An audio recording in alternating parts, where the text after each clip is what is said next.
Hey guys, tonight we're traveling back more than 2,000 years to a dusty corner of ancient China where thousands of life-sized clay soldiers silently stand guard over a ruler who was absolutely determined that death was not going to interrupt his schedule. So, before we settle into tonight's journey, take a moment to gently press the like button if you enjoy relaxing history documentaries. Subscribe if you're new here, and let me know down in the comments what city you're listening from tonight. It's always fascinating to see how many different corners of the world gather here to fall asleep to stories about people who probably slept a lot less comfortably than we do. Now dim the lights, settle beneath your blanket, perhaps turn on a fan for that soft background hum, and allow your mind to drift toward the Qin dynasty, where every brick, every road, every palace, and every clay figure existed because one emperor believed his will should extend forever. Take a slow breath. Our story begins long before the famous army was buried beneath the earth, before there were 8,000 silent soldiers, before bronze weapons gleamed beneath freshly packed clay, before archaeologists stumbled upon one of history's greatest discoveries.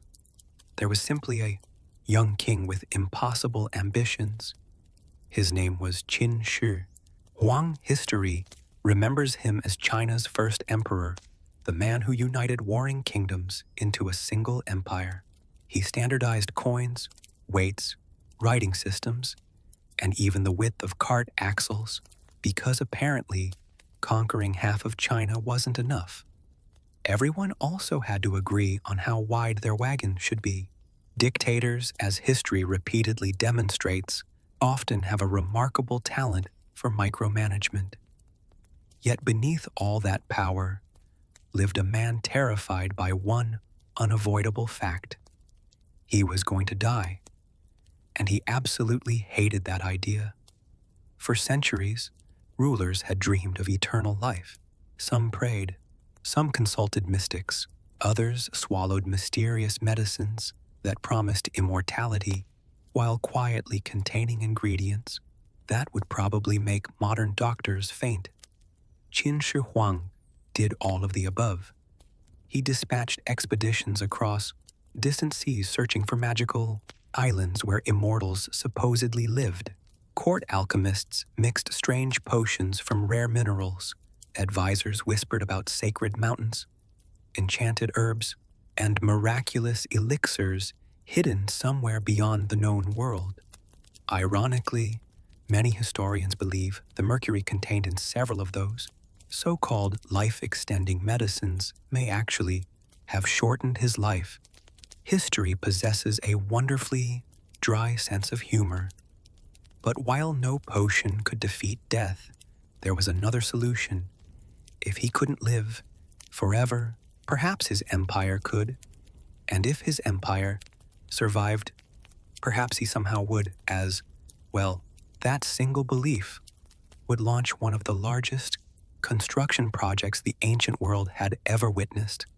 Not merely a tomb, not simply a burial chamber, an entire underground kingdom, complete with rivers, palaces, officials, musicians, chariots, bronze weapons, horses, and thousands upon thousands of carefully crafted soldiers standing in perfect military formation, prepared to defend their emperor for eternity. Imagine receiving that assignment.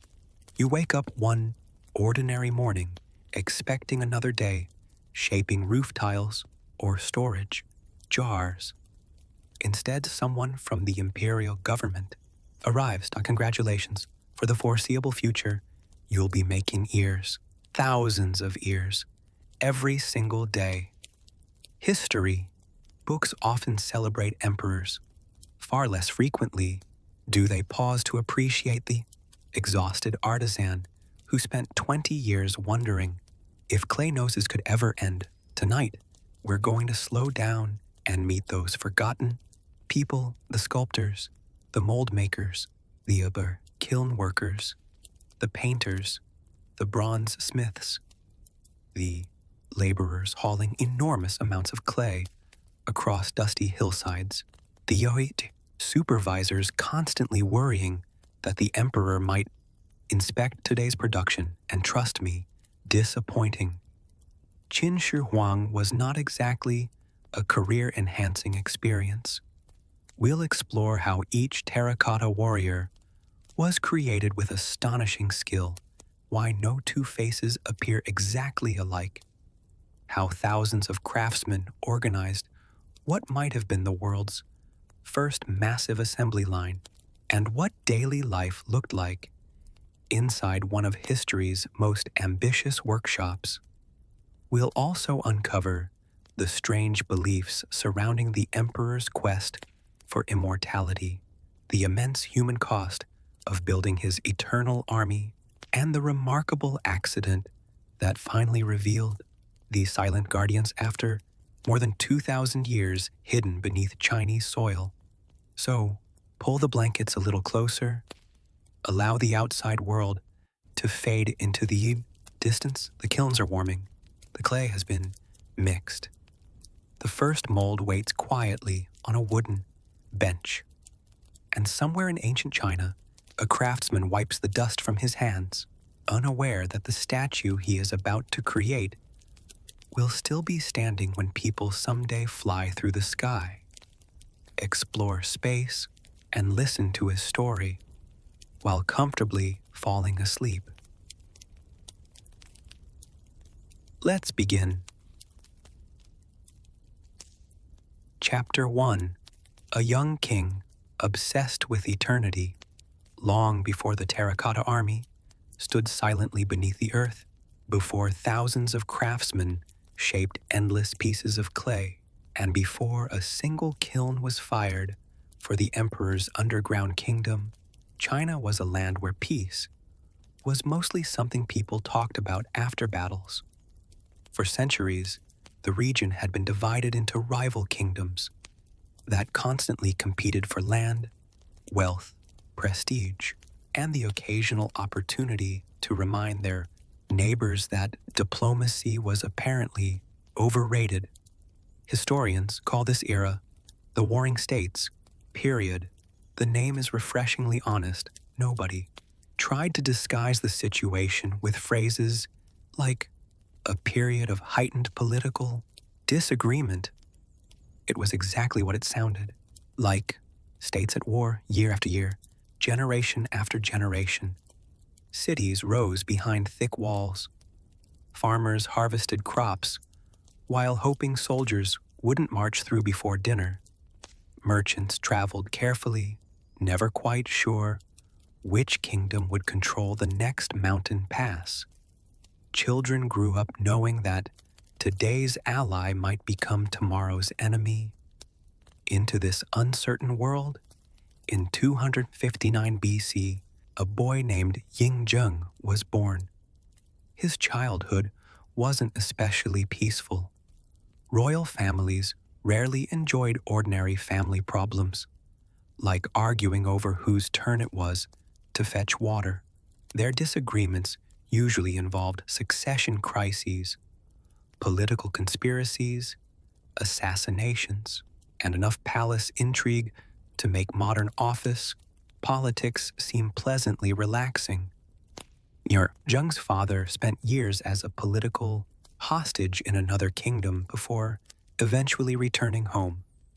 Being a royal hostage wasn't exactly a vacation package. There were no complimentary breakfasts, no comfortable beds, no souvenir shops, just constant uncertainty and the understanding that your safety depended almost entirely on international politics behaving itself, which history suggests was never a reliable strategy. When Yingzheng was only 13 years old, his father died. Suddenly, the young prince inherited the throne of Qin. Imagine being 13 today. You might be worrying about homework, video games, or whether your favorite sports team finally remembered how to win.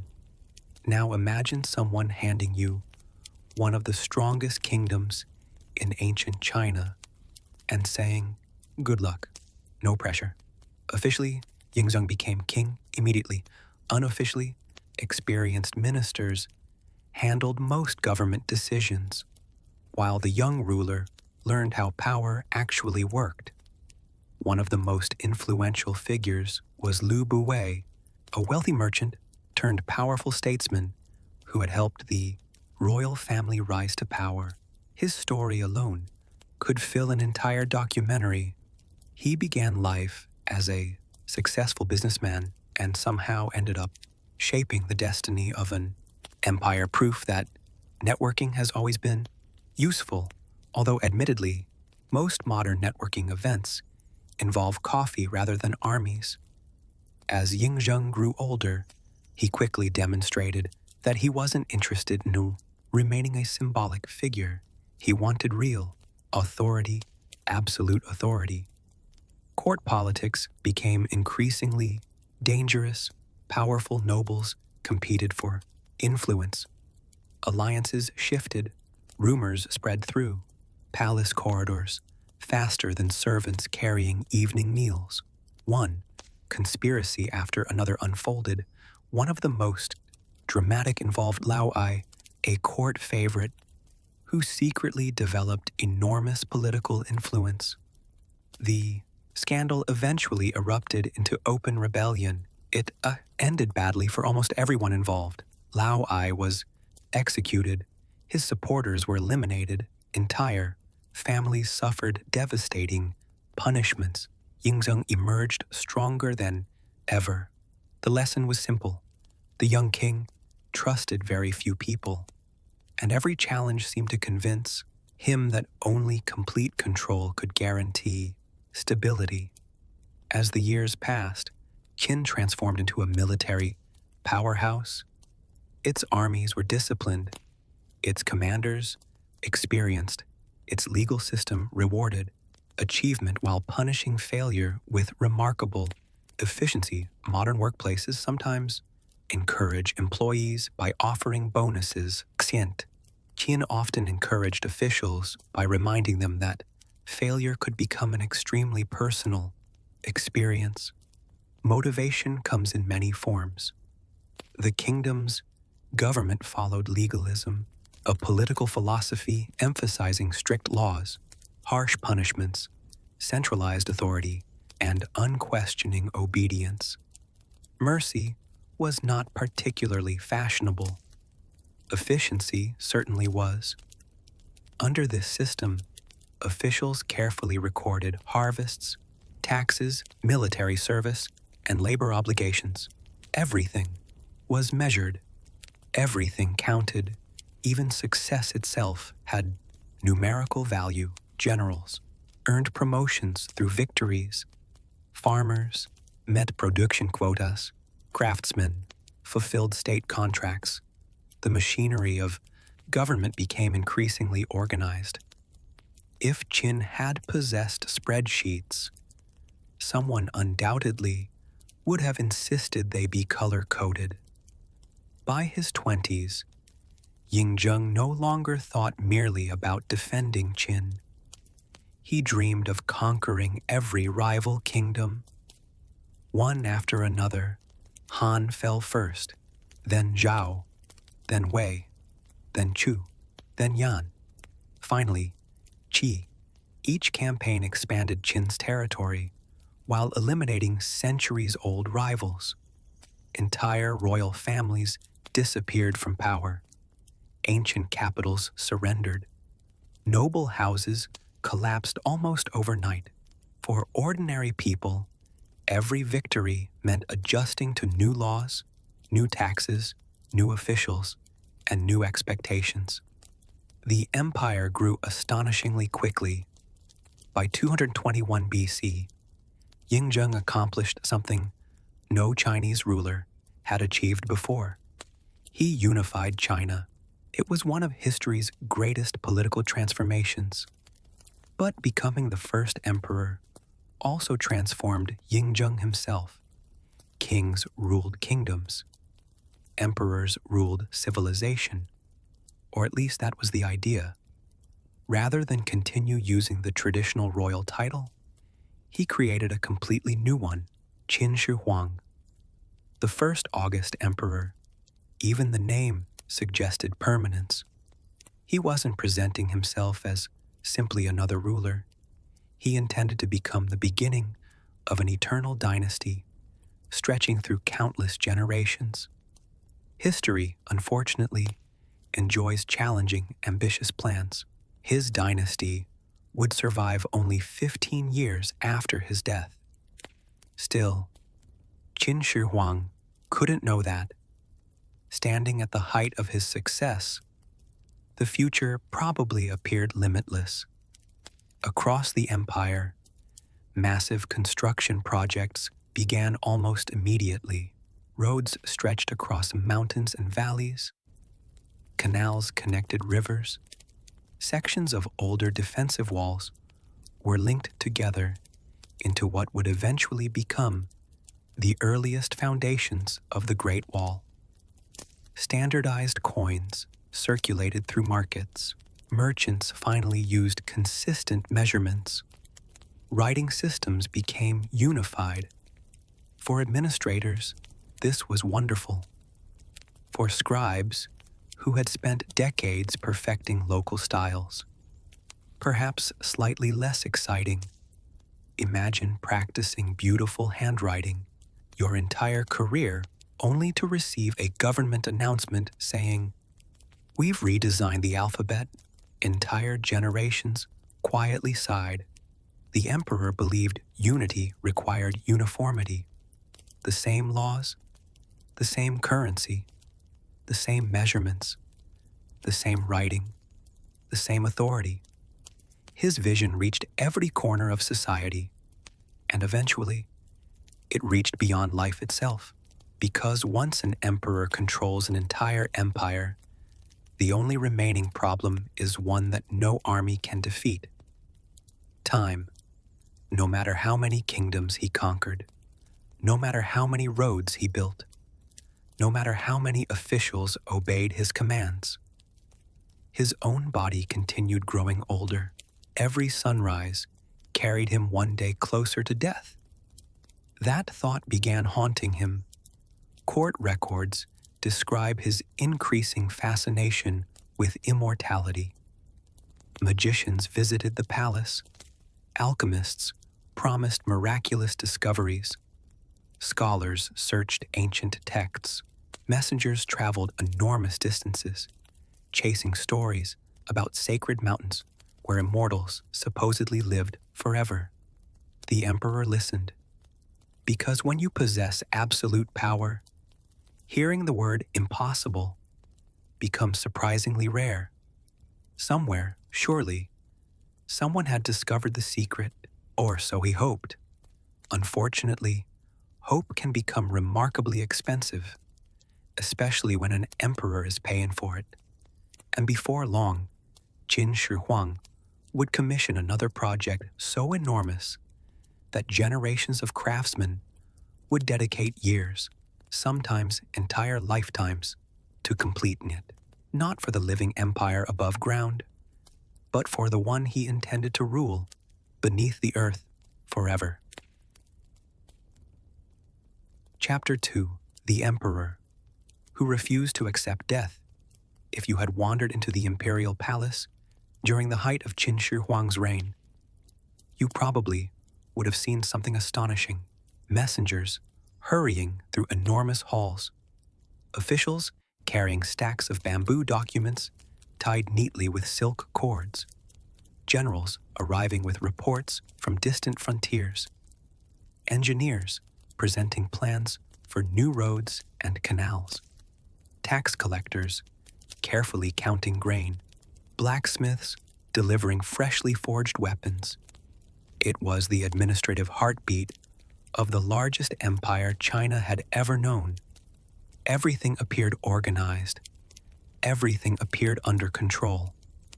Everything, that is, except one very inconvenient reality. The emperor was still human. No amount of paperwork could file away old age. No army could arrest death. No law could command time to stop. And that single truth began occupying Qin Shi Huang's thoughts more than almost anything else. Perhaps it sounds strange to us today. After all, this was a man who had conquered rival kingdoms, reshaped an entire civilization, and commanded hundreds of thousands of workers. Yet the greatest enemy he ever faced never carried a sword. It simply waited, patiently. History has introduced us to countless rulers who believed they could control absolutely everything. Then their own bodies politely disagreed. It's a recurring historical pattern, rather awkward for the rulers involved. Ancient China already possessed countless legends about people who escaped ordinary human limits. Stories spoke of mysterious immortals living high upon sacred mountains, where ordinary travelers could never reach. These legendary beings supposedly enjoyed endless youth, perfect health, and lives untouched by sickness or death. Some could fly, others walked effortlessly across clouds. Some understood magical herbs unknown to ordinary physicians. Whether anyone truly believed these tales hardly mattered. The stories existed, and desperate people often cling tightly to hopeful stories, especially powerful, desperate people with unlimited resources. Soon, Qin Shi Huang surrounded himself with scholars, mystics, astrologers, physicians, and wandering magicians who all claimed to know something about defeating death. Some probably believed their own promises. Others almost certainly enjoyed receiving generous imperial funding. History suggests there has never been a shortage of people willing to sell impossible solutions to wealthy customers. The emperor became fascinated by alchemy, not the modern chemistry taught in laboratories. Ancient alchemy mixed observation, philosophy, religion, superstition, and wishful thinking into one very confusing package. Alchemists searched constantly for substances that might transform ordinary life. Some hoped to create gold. Others sought medicines capable of curing every illness. The most ambitious searched for the legendary elixir of life. Imagine being the court official responsible for evaluating these proposals. Your Majesty, today the applicant believes powdered jade mixed with rare herbs can make you immortal. Excellent. Send him in. And tomorrow's? He recommends drinking liquid mercury. Perhaps that second suggestion deserved slightly more skepticism. Unfortunately, it often received enthusiastic attention instead. Mercury fascinated ancient alchemists. Its strange silver appearance, its ability to flow like liquid metal, its unusual behavior, all seemed wonderfully mysterious. Surely something so extraordinary must possess equally extraordinary powers. Modern science gently disagrees. Very gently, mercury is poisonous. Remarkably poisonous. Many historians believe Qin Shi Huang regularly consumed medicines containing mercury because court alchemists assured him they would preserve his youth. Instead, they may have slowly damaged his health. One cannot help noticing the tragic irony. A man searching desperately for eternal life may have unknowingly hastened his own death. History possesses an almost theatrical sense of timing. The emperor's obsession continued growing.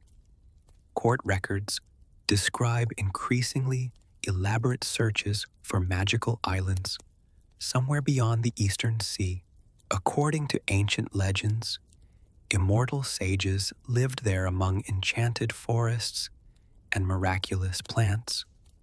One famous court magician named Xu Fu confidently claimed he knew exactly where these islands could be found. Confidently. That word appears there frequently whenever someone asks for enormous government funding. Xu Fu explained that the immortals would willingly share the secret of everlasting life. There was only one small complication: actually reaching them. Naturally, the emperor spared no expense. Ships were constructed, supplies gathered, young men and women selected to accompany the expedition. The fleet sailed eastward across unknown waters in search of paradise. And then, nothing. Well, almost nothing. Xu Fu never returned. Some traditions suggest he reached Japan and settled there permanently. Others believe storms prevented his return. Still others suspect he simply realized remaining far away from an emperor, expecting miraculous results, was considerably healthier than explaining failure face to face. It's difficult to blame him. Delivering disappointing news to Qin Shi Huang probably ranked among the least attractive careers in ancient China. Back in the capital, construction never stopped. Massive palaces expanded. Road networks stretched farther every year. The emperor traveled constantly across his empire, inspecting provinces and demonstrating imperial authority. He rarely stayed in one place for long, partly because he wished to oversee his enormous realm, partly because movement itself offered security. Conspiracies remained a constant concern. Assassination attempts had marked his earlier life. He never completely escaped that fear. Even his sleeping arrangements reflected this anxiety. Historical accounts suggest servants often prepared multiple bedrooms. Only a handful of trusted attendants supposedly knew where the emperor would actually sleep each night. Potential assassins faced a frustrating puzzle. Imagine attempting to surprise someone who refuses to reveal which bedroom is occupied. Even palace staff probably spent half their evenings wondering where exactly the emperor had disappeared. His suspicion extended beyond the palace. Books discussing ideas that challenged imperial authority faced destruction. Scholars criticizing government policy risked severe punishment. Control became increasingly absolute. The emperor believed unity depended upon obedience. Dissent represented danger, and danger demanded elimination. Yet, despite controlling millions of subjects, despite commanding one of history's greatest armies, despite reshaping an entire civilization, he remained powerless before the passage of time. Gray hairs appeared. Small aches lingered. Energy slowly changed. Every human being eventually discovers this uncomfortable conversation with biology. Most of us simply complain while climbing stairs. An emperor commissioned expeditions across oceans. One response is admittedly more expensive. Somewhere during these years, another remarkable idea began taking shape. If immortality proved impossible, perhaps eternity could still be arranged, not through endless life, but through endless rule. After all, ancient Egyptians filled tombs with treasures. Kings across the ancient world buried weapons, jewelry, servants, horses, and ceremonial objects. Many cultures believed life continued after death. If another world truly existed, surely an emperor would still require officials, still require soldiers, still require protection. An empire did not simply disappear because its ruler stopped breathing. It merely changed addresses. So Qin Shi Huang conceived a breathtaking plan. His afterlife would mirror his earthly empire. Everything he possessed above ground, he would possess below ground. Palaces, administrative buildings, treasures, weapons, rivers represented by flowing mercury, musicians, officials, chariots, horses, and an army unlike anything history had ever imagined, not carved from stone, not cast in bronze, but sculpted from ordinary clay by thousands of anonymous craftsmen whose names would almost all vanish forever. Their work would survive. Their identities would not. It's one of history's quietest tragedies. We remember the emperor. We admire the warriors. Yet almost none of the people who actually created those masterpieces are known by name. Tomorrow's archaeologists may someday know far more about our smartphones than about the workers who assembled them. History can be strangely selective. Far beyond the capital, near Mount Li, surveyors quietly began marking the landscape. Soon, thousands upon thousands of laborers would arrive. Clay would be dug from the earth. Kilns would blaze day and night. Workshops would appear almost like entire cities. And one craftsman, perhaps no different from hundreds of others, would receive instructions that sounded almost unbelievable. You are going to build an army, not one that marches, not one that eats, not one that ever speaks. An army that will stand silently in darkness, waiting for an emperor who never wanted to die. Chapter 3: Choosing the mountain that would guard an emperor forever. By the time Qin Shi Huang ordered the construction of his eternal resting place, he had already transformed much of China above the ground. Now he intended to transform the earth beneath it. His future home would not be an ordinary tomb. It would become an entire hidden world, one carefully designed to outlast dynasties, wars, storms, and perhaps even memory itself. The chosen location lay near Mount Li, east of the imperial capital. To most travelers, it probably looked peaceful enough. Gentle hills, fertile farmland, seasonal streams winding through the countryside, birds going about their daily business. Without realizing, they were flying over one of history's greatest construction sites. Nature has an amusing habit of ignoring human ambition. An emperor may declare himself ruler of everything beneath heaven. Meanwhile, a sparrow continues searching for breakfast without the slightest concern for imperial announcements. The mountain itself had long been regarded as an important place. Natural springs flowed nearby. The surrounding landscape offered stable ground. Engineers appreciated practical advantages. Court astrologers admired symbolic ones. Ancient rulers rarely separated engineering from superstition. If the soil was suitable and the stars appeared cooperative, everyone considered that a very encouraging sign. Surveyors arrived first. These men carried measuring cords, wooden stakes, bronze tools, and years of experience. Their task was enormous. Before a single chamber could be dug, the entire landscape had to be mapped with astonishing precision. Distances were measured, elevations carefully recorded, drainage patterns studied, soil tested. Every decision mattered. Dig too shallow, and the chambers might collapse.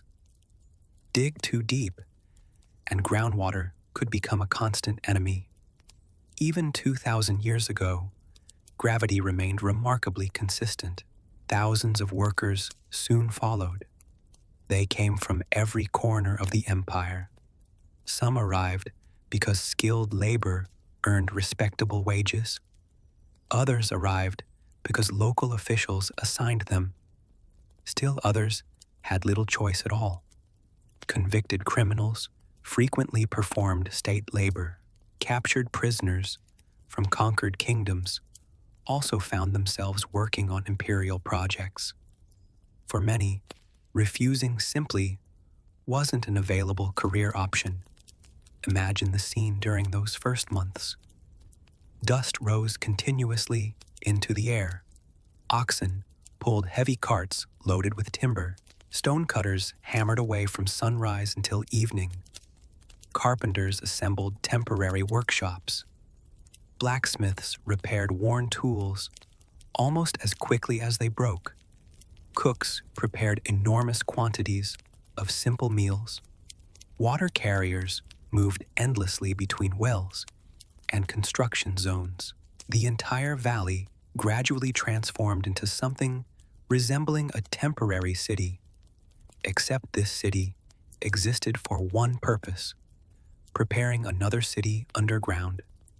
Ancient historians later claimed nearly 700,000 workers participated in constructing the mausoleum over several decades. Modern historians continue debating the exact number. 700,000 may be exaggerated. Ancient writers occasionally preferred dramatic figures. Still, even conservative estimates suggest the workforce was astonishingly large. Whether hundreds of thousands or somewhat fewer, the scale remains difficult to imagine. Picture every seat inside a modern football stadium filled with workers. Then imagine several more stadiums standing beside it, all digging, building, carving, hauling, sweating beneath the same relentless sun. The emperor himself occasionally inspected major construction projects across his empire.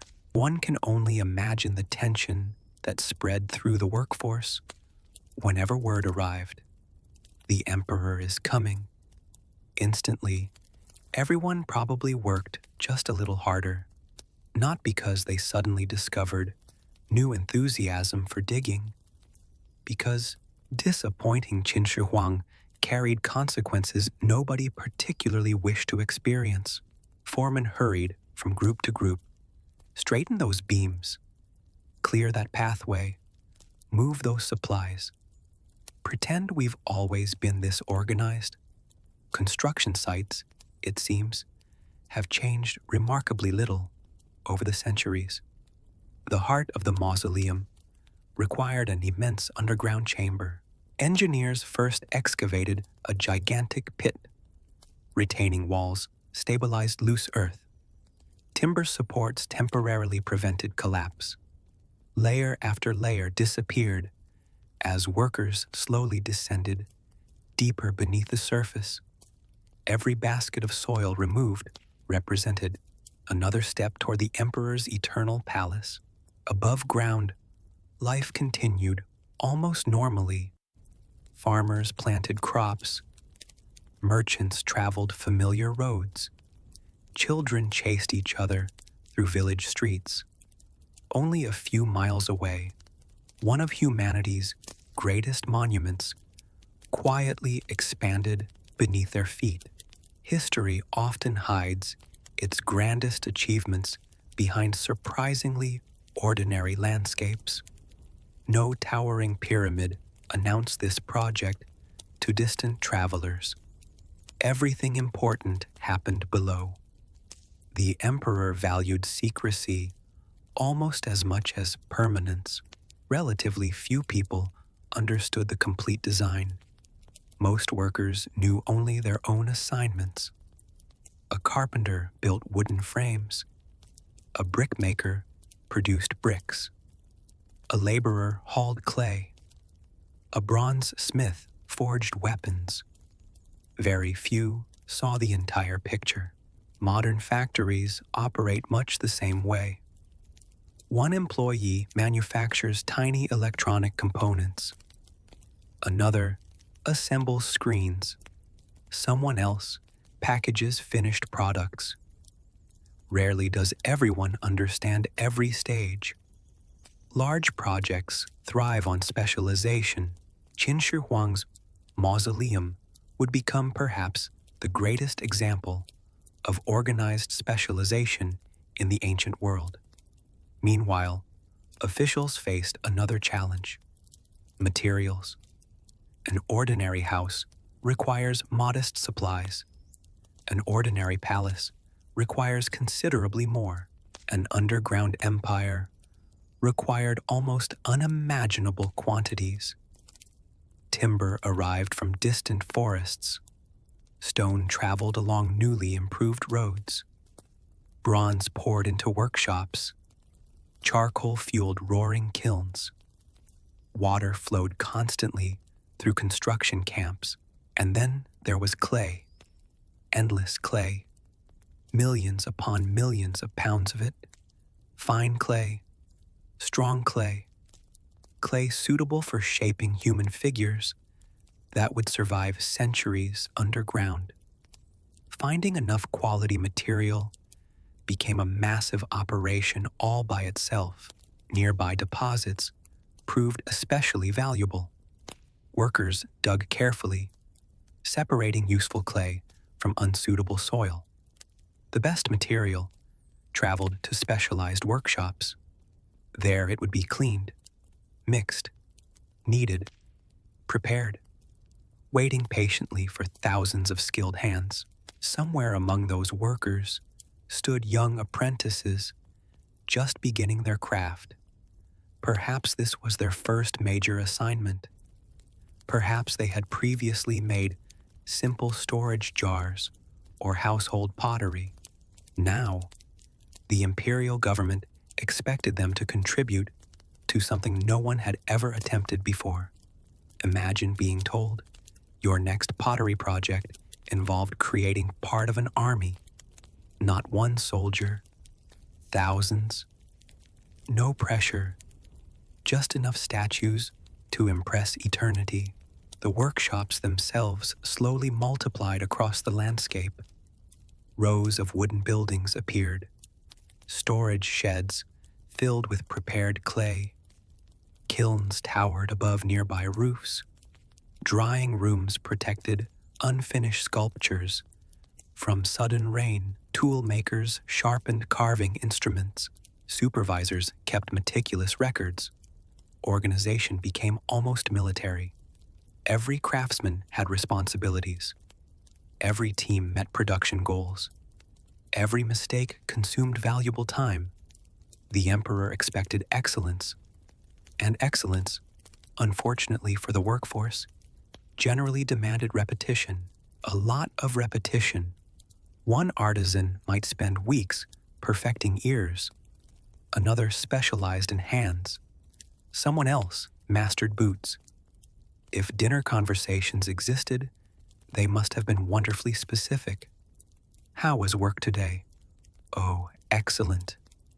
I finished another 70 left hands. Only left hands? Tomorrow is right hands. History rarely records these ordinary conversations. Perhaps that's a shame, because behind every famous monument lived thousands of perfectly ordinary people, worrying about sore backs, aching fingers, and whether tomorrow's workload would somehow become even larger. It usually did. Soon, the workshops would begin experimenting with one of the greatest artistic manufacturing systems the ancient world had ever seen. The challenge wasn't simply creating beautiful statues. It was creating thousands of beautiful statues, each one strong, each one lifelike, each one worthy of guarding an emperor for all eternity. And somehow, making sure no two faces looked exactly the same. That remarkable balancing act would become the true genius of the Terracotta Army, and it all began with something as humble as a lump of damp clay resting quietly on a craftsman's wooden table. Chapter 4. A lump of clay and the beginning of an army. If you had walked into one of the imperial workshops on an ordinary morning, the first thing you probably would have noticed wasn't the statues. It was the smell.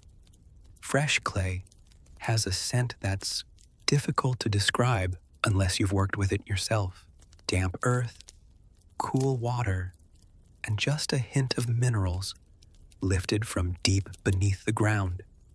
It smells surprisingly alive for something destined to become stone hard. The workshops were already awake before sunrise. Kilns still radiated warmth from the previous day's firing. Buckets of water lined the walls. Wooden tables were covered with clay scraps. Bundles of carving tools hung neatly from beams overhead. Outside, carts creaked across packed dirt roads, while laborers unloaded another day's supply of raw material. No one was standing around admiring the scenery. Imperial deadlines have a way of discouraging daydreaming. The first stage wasn't sculpting, it was preparing the clay itself. Workers dug suitable clay from nearby deposits, but freshly excavated earth couldn't simply become a warrior. It contained pebbles, roots, sand, bits of hardened soil. Everything had to be removed. Groups of laborers broke apart large clumps with wooden mallets before soaking them in water.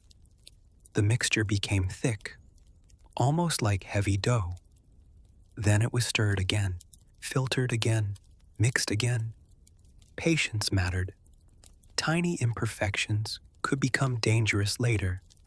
A single hidden air pocket might crack an entire statue during firing. Imagine spending weeks crafting an incredibly detailed soldier, only to hear a loud crack inside the kiln. That sound probably ruined more than a few afternoons. Once cleaned, the clay rested for days, sometimes even longer. This allowed moisture to spread evenly throughout the mixture. Modern potters still follow remarkably similar practices. Certain techniques simply refuse to become outdated. Unlike some modern software updates, clay preparation has remained refreshingly reliable for thousands of years. Teams of workers kneaded enormous masses of clay with their hands and feet. From a distance, it almost looked like people making gigantic loaves of bread, only considerably heavier and significantly less edible. By the time the material reached a master craftsman, it possessed exactly the right consistency, soft enough to shape, firm enough to support itself, strong enough to survive careful handling. Only then did the real artistry begin. Contrary to what many people imagine, most terracotta warriors were not carved from one giant block of clay. That would have been almost impossible. Instead, craftsmen built them in sections. The feet came first, wide and sturdy. They had to support hundreds of pounds of wet clay during construction. If the base failed, everything above it collapsed. A useful reminder that history's greatest achievements usually depend upon solid foundations. Quite literally, above the feet came the legs. Long coils of clay were wrapped upward, layer after layer, gradually forming hollow cylinders.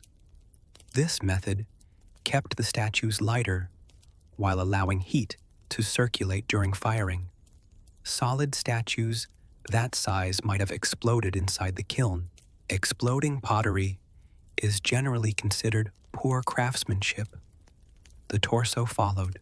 Again, hollow again, carefully reinforced. Walls remained surprisingly consistent in thickness. Too thin, and the figure became fragile. Too thick, and firing grew dangerous. The craftsmen worked almost instinctively. Years of experience guided their hands. They rarely needed measuring tools. Their fingers already understood proportion. Watching an experienced artisan must have seemed almost magical. A lump of mud slowly transformed into a human body, not through speed, but through thousands of tiny decisions. Press here, smooth there, add another coil, blend the seam, turn the figure, check the balance, repeat, hour after hour, day after day. Modern documentaries often compress this process into 30 exciting seconds, accompanied by dramatic music. Real life was considerably slower and much quieter. The arms were made separately. Some bent to the elbow, others extended forward. Different military ranks required different poses. An archer couldn't stand like a cavalry officer. A general couldn't gesture exactly like an infantryman. Every position reflected careful planning. Hands proved especially difficult. Human beings notice hands immediately, get the fingers wrong, and even an otherwise beautiful sculpture suddenly appears strangely unsettling. The craftsman clearly understood anatomy, not in the scientific sense taught in modern medical schools, but through observation. They watched people constantly, how fingers curled around weapons, how shoulders carried weight, how knees bent while walking, how clothing folded naturally around the body. The statues became believable because the artists paid attention to ordinary life. Then came one of the workshop's greatest innovations: molds.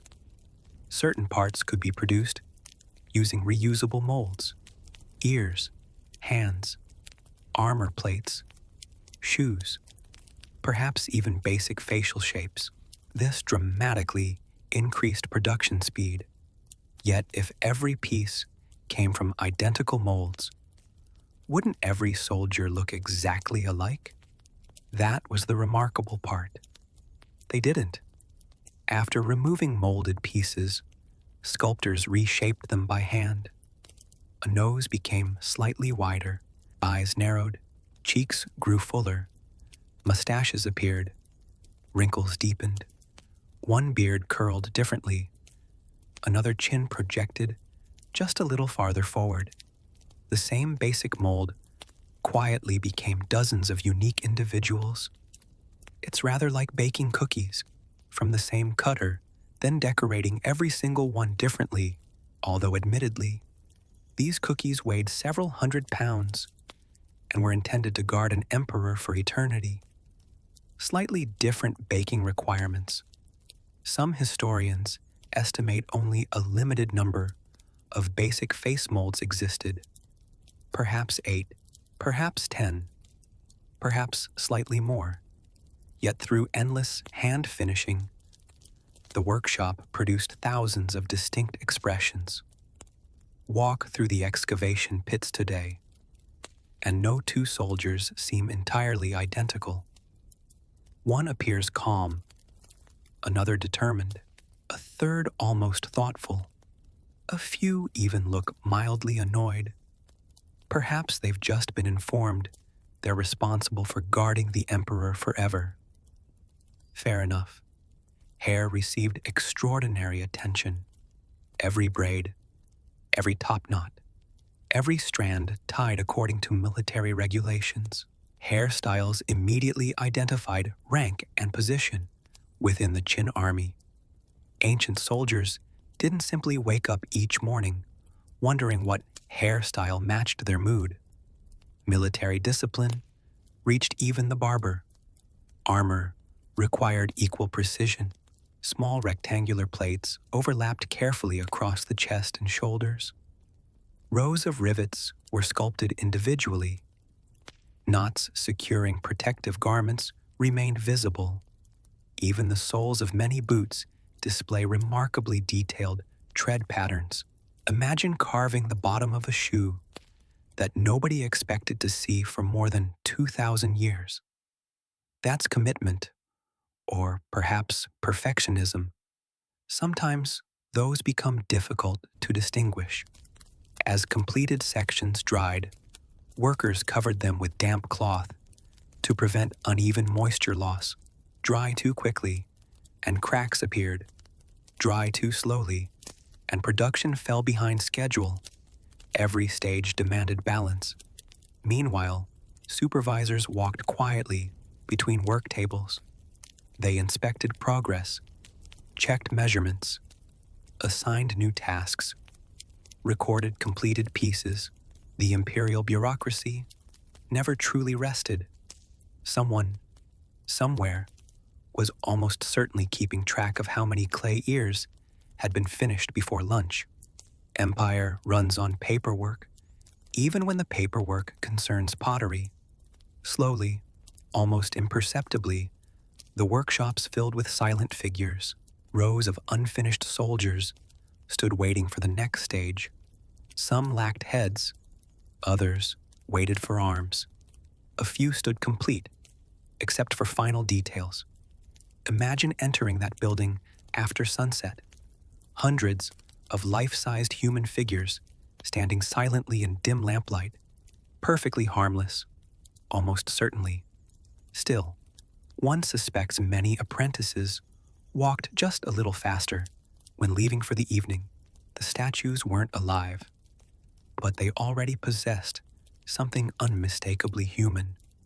Soon, they would receive their faces and, with those faces, their individual identities. Chapter 5. Giving every soldier a different face at first glance, it seems impossible. Stand before the Terracotta army today, and one thought almost immediately comes to mind. How did they make every single soldier look different? It's a perfectly reasonable question. After all, creating one convincing human face is difficult enough. Creating thousands? That sounds less like pottery and more like a very determined argument against taking weekends off. Yet somehow, the craftsmen accomplished exactly that. The workshop, where faces were finished, must have been one of the most fascinating places in the entire construction complex. Imagine long wooden benches stretching beneath open windows, morning sunlight filtering through drifting clouds of clay dust, bowls of water reflecting tiny flickers of light, rows of half-finished heads staring silently in every direction, some smiling ever so slightly, others stern, some old, some young, all waiting for someone to give them a final identity. Unlike modern factories, obsessed with complete uniformity, these workshops embraced controlled variation. The emperor wanted an army. Real armies are made of individuals, not identical copies. Every soldier carried his own experiences, habits, scars, and expressions. The sculptors understood this instinctively. Their challenge wasn't inventing fantasy faces. It was observing ordinary people. Perhaps the inspiration stood only a few feet away, a fellow craftsman rubbing tired eyes after a long shift, a guard leaning against a doorway, a supervisor quietly examining finished work, a laborer laughing during the midday meal. History leaves us wondering, did some of these ancient artisans unknowingly immortalize their friends? Could one terracotta warrior preserve the face of an apprentice who never realized he was becoming part of history? It's impossible to prove, but it's a lovely thought. Master sculptors began with a basic head shape. The skull had already been formed. The ears attached, the neck carefully reinforced. Now came the delicate work. The nose, a surprisingly important feature. Too large, and the face became exaggerated. Too small, and it lost character. One gentle press with a thumb could change an entire expression. Clay, unlike stone, is wonderfully forgiving. If something looked wrong, simply smooth it away. Try again. History rarely celebrates second attempts, yet every artist knows masterpieces often hide dozens of quiet corrections. The eyes required extraordinary patience, not deeply carved, not dramatically expressive, just enough definition to suggest calm awareness. Many warriors appear as though they're quietly observing something in the distance, neither frightened nor angry, simply alert, exactly the sort of expression you'd expect from professional soldiers standing guard. For eternity, no coffee breaks included. The eyebrows were added next, some thick and straight, others slightly curved, tiny differences, almost invisible individually. Together, they transformed personality. Human beings are remarkably sensitive to faces. Move an eyebrow by only a few millimeters, and someone suddenly appears kind, or suspicious, or exhausted, or like they've just listened to an unnecessarily long government meeting. Ancient sculptors may not have understood psychology, but they certainly understood people. The mouths remained understated. Few warriors smile. That would have seemed inappropriate. Military discipline demanded seriousness still. Not every mouth is identical. Some lips press firmly together. Others relax slightly. A handful almost hint at quiet confidence. None appear theatrical. The emperor wasn't commissioning actors. He wanted soldiers. Then came facial hair. And suddenly, the workshop became wonderfully complicated. Mustaches, short beards, long beards, pointed beards, carefully trimmed whiskers, every strand sculpted with astonishing precision. Facial hair carried meaning, age, rank, status, personal style within accepted military customs. Imagine being the official responsible for approving beard designs. Excellent mustache, Chen. Thank you. Needs slightly more authority. I'll add another curl. Government service has always contained wonderfully specific responsibilities. Hair demanded even greater attention. The Qin military followed strict regulations. Top knots sat differently, depending upon rank. Braids wrapped carefully around the head. Loose strands remained surprisingly rare. Discipline reached from battlefield formations all the way to hairstyles. Modern soldiers still understand this idea. Military appearance communicates order long before anyone speaks. Every tiny braid required careful carving. Every knot received deliberate attention.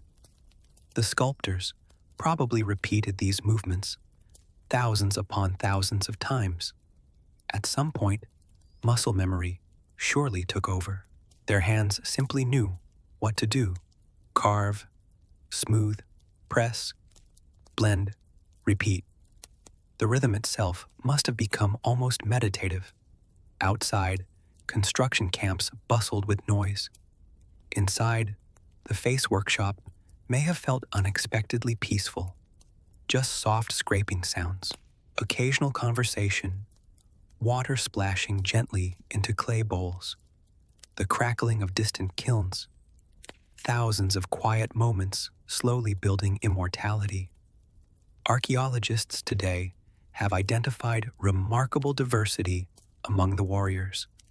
Some possess broad faces, Others narrow. High cheekbones appear beside rounded features. Different ears, different chins, different foreheads, different expressions. For years, some researchers suggested every warrior represented an actual individual. Modern scholarship tends to be more cautious. Most experts now believe craftsmen combined a limited number of standard forms with extensive hand finishing. Think of it like writing with the same alphabet. The letters remain constant. The stories become endless. That combination made perfect sense. Completely unique sculptures would have slowed production dramatically. Completely identical sculptures would have looked artificial. The workshop found the perfect balance, efficiency, and individuality. It's an achievement manufacturers still admire today. Occasionally, accidents happened. A nose collapsed, an ear broke away. A crack appeared unexpectedly. Clay is wonderfully cooperative, until it suddenly isn't. Fortunately, repairs were usually possible. Fresh clay blended into damaged areas. Careful smoothing erased visible joints. Experienced craftsmen probably repaired flaws so skillfully that supervisors never noticed, or perhaps they noticed and wisely chose silence. Everyone appreciates a good repair, especially when the emperor expects perfection. Interestingly, many warriors bear subtle traces of age, slight wrinkles beside the eyes, lines around the mouth, firm jawlines softened by experience. This wasn't an army composed entirely of heroic young champions. It looked believable. Veterans stood beside younger soldiers, experienced officers alongside fresh recruits. An emperor preparing for eternity apparently wanted realism. Even in the afterlife, paperwork probably required experienced administrators. As the final facial details were completed, something remarkable happened.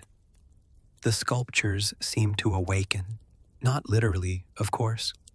Clay remained clay, but personality emerged. A head resting on a workbench suddenly stopped looking like a lump of earth. It became someone, or at least, it felt like someone. A silent guardian, waiting patiently for orders that would never actually come. One by one, completed heads were carefully joined to waiting bodies.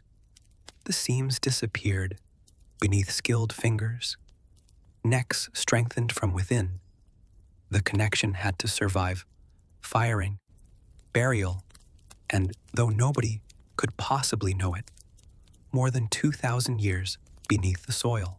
By sunset, another handful of soldiers stood complete, not armed, not painted, not yet ready for the emperor's underground ranks, but unmistakably human.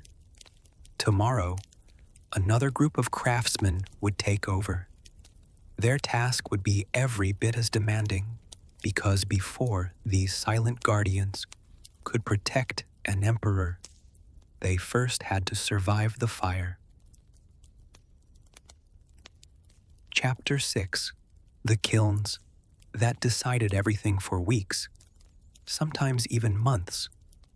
A terracotta warrior existed in a strangely uncertain state. It had a face. It had armor. It stood proudly upon its clay feet. To anyone walking through the workshop, it already looked finished. But appearances can be wonderfully misleading.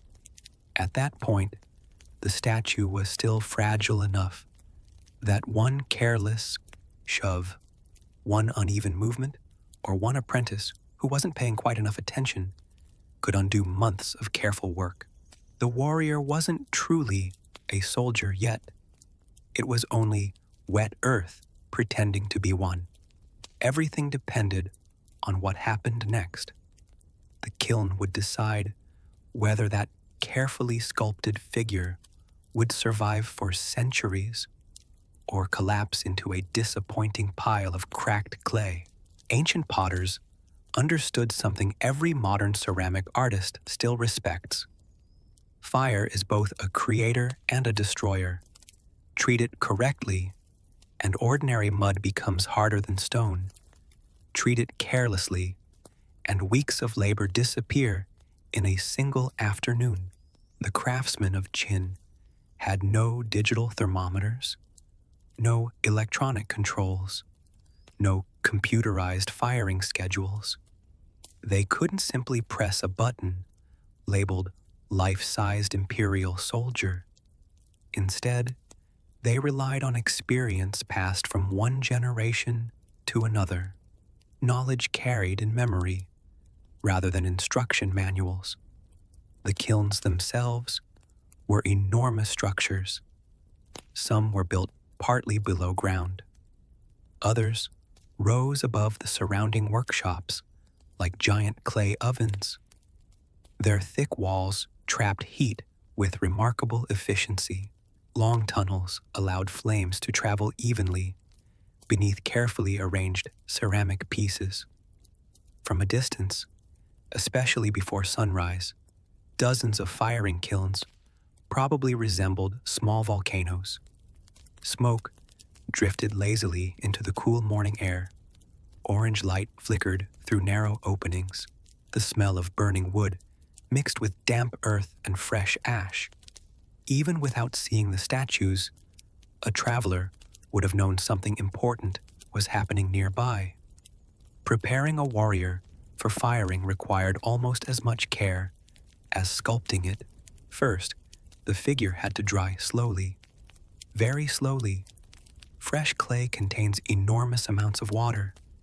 If placed directly into intense heat, that moisture would rapidly turn into steam. Steam expands. Clay resists. The result? Well, let's just say the workshop would suddenly gain several smaller statues instead of one large one. Not exactly ideal. So completed warriors rested for days beneath carefully controlled conditions. Workers protected them from direct sunlight. Strong winds were equally dangerous. Too much heat, too much dryness, too much moisture. Everything had to remain balanced. History often celebrates dramatic battles. Far fewer books discuss the ancient art of waiting patiently for pottery to dry. Yet without that patience, the Terracotta army would never have existed. Eventually, the day arrived. Several workers gathered around a finished warrior. Heavy ropes appeared. Wooden supports slid beneath its feet, carefully, very carefully. The enormous figure was lifted.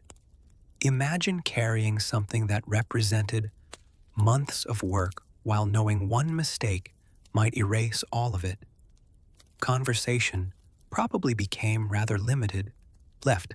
Careful. Slow down. No. Slower than that. One suspects nobody appreciated unnecessary jokes during transportation. The kiln master waited nearby. This individual held one of the most respected positions in the entire workshop. Years of experience had taught them how different clays behaved, how weather influenced firing, how wood burned under changing conditions, how flames moved through enclosed chambers. Their decisions affected hundreds of completed statues. A poor sculptor ruined one warrior. A poor kiln master could ruin 50. No pressure whatsoever. Inside the kiln, warriors stood arranged with remarkable precision. They couldn't touch one another. Heat needed room to circulate. Airflow mattered. Position mattered. Even the direction each figure faced may have influenced how evenly it heated. The chamber gradually filled with silent soldiers awaiting judgment. If someone had wandered inside before the doors were sealed, the sight must have been unforgettable. Rows of clay men standing motionless in dim orange light. Soon the fires began, not roaring immediately. That would have been disastrous. Instead, the temperature rose slowly, hour after hour. The kiln masters fed carefully selected wood into the fire. Different trees produced different qualities of flame. Some burned hotter, some longer. Experience dictated every decision. No one rushed the process. You cannot persuade clay to hurry. It has ignored impatient humans for thousands of years. As temperatures climbed above several hundred degrees Celsius, something remarkable happened inside every warrior. The remaining water slowly escaped. Chemical changes transformed the clay itself. Its structure permanently altered. There would be no going back. Once fired, the soldier could never again become soft earth. It had crossed an invisible boundary, rather poetic, really. The craftsman transformed ordinary soil into something capable of surviving empires. The firing continued for many hours, sometimes even days. Throughout the process, kiln masters constantly observed tiny clues: the color of the flames, the appearance of smoke, the sound of burning wood. Even subtle changes in airflow carried meaning. Modern sensors now perform these tasks. Ancient masters trusted their eyes, ears, noses, and instincts. It's difficult not to admire that level of skill. Somewhere during those long hours, apprentices probably sat nearby adding fresh logs to the fire. Perhaps they wondered whether the warriors inside were surviving. Perhaps they quietly worried about the statue they had personally helped create. Nobody opened the kiln simply to check. That would have ruined everything. Patience remained the most valuable tool in the workshop. Again, history keeps returning to that lesson. Eventually, the fires died, but the work still wasn't finished. Opening the kiln too quickly could prove just as dangerous as heating it too fast.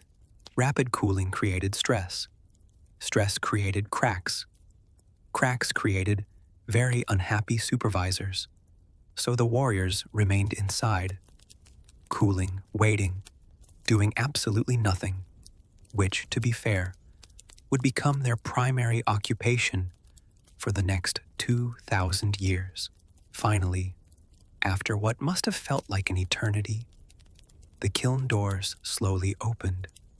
Warm air drifted outward. Workers cautiously stepped inside. The first inspection began. This was always a moment of quiet anticipation. Would today's batch survive? Most did.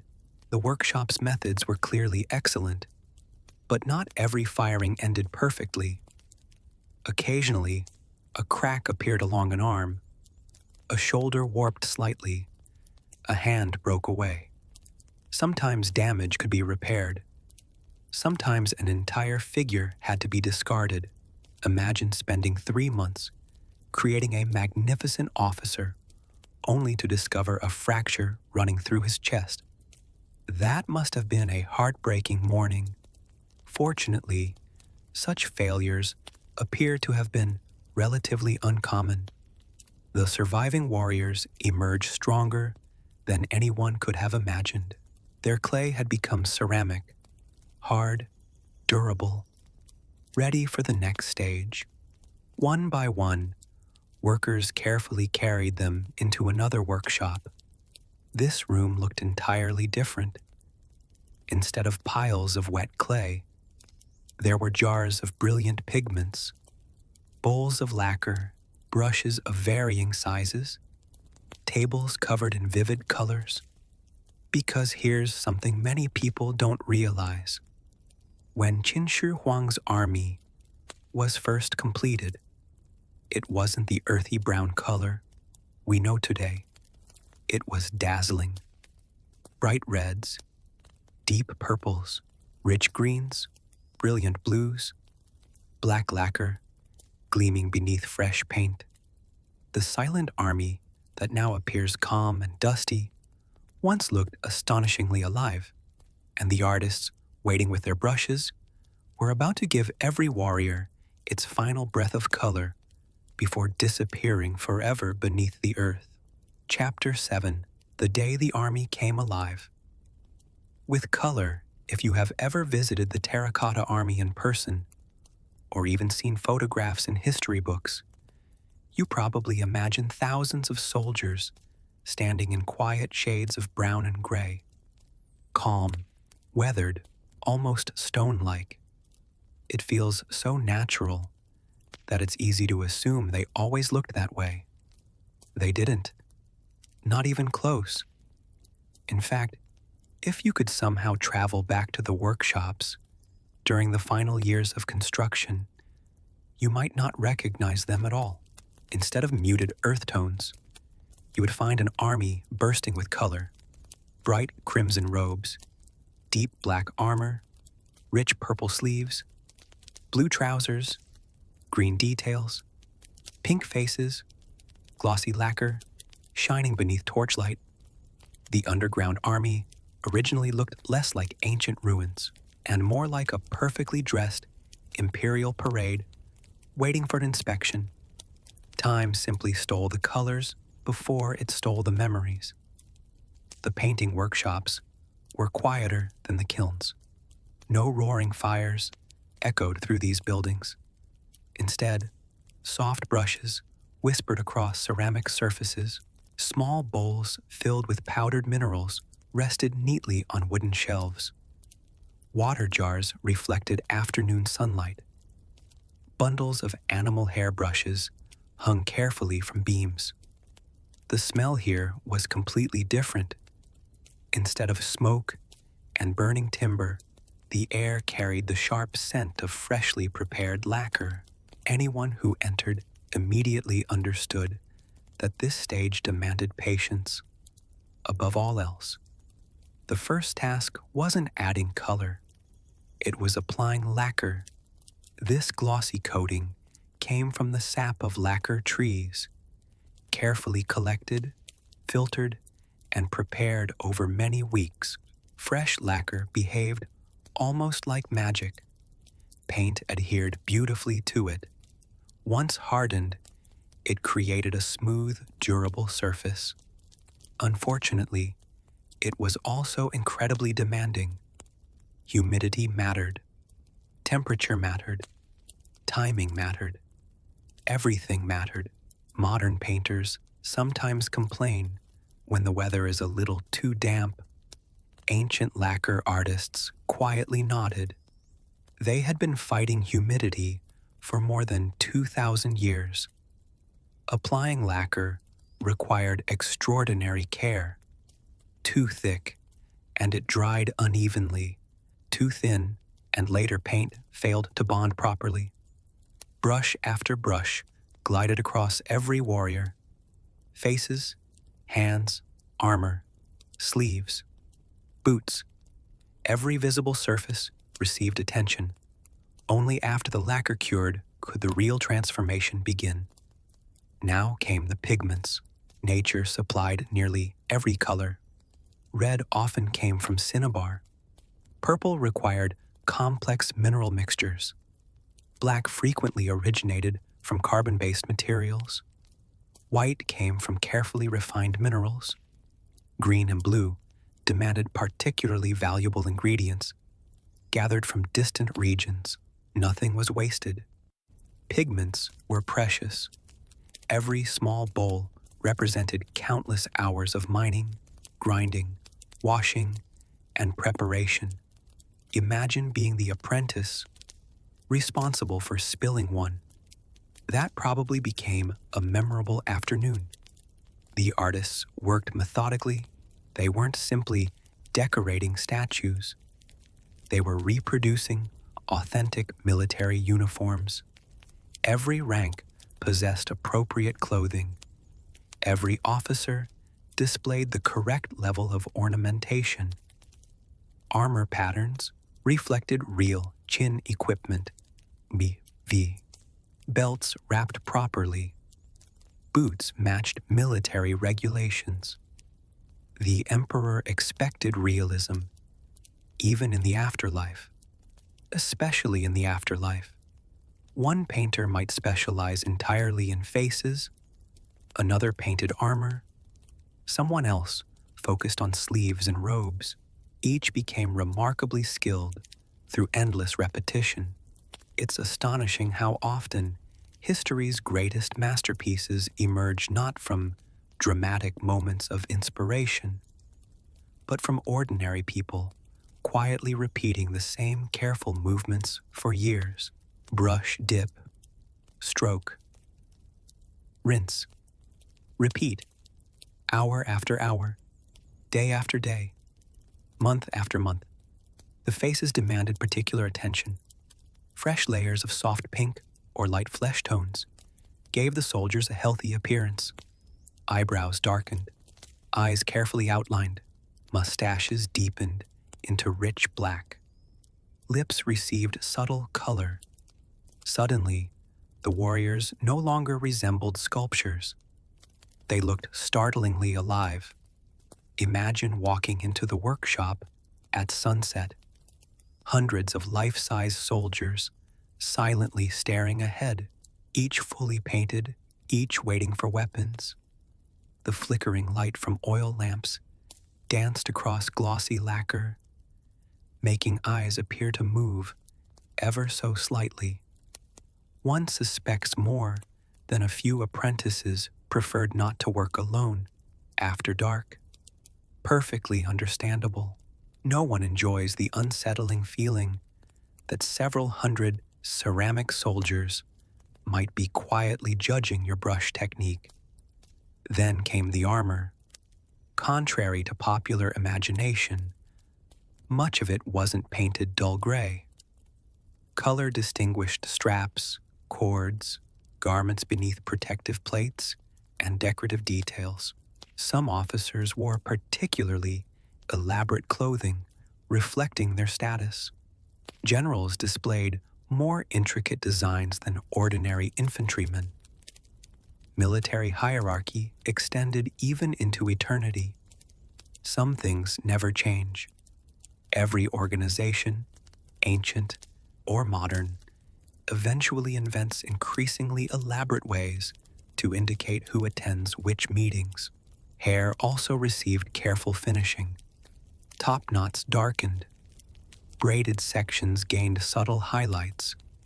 Tiny carved details that appeared almost invisible in plain clay suddenly became striking under fresh pigment.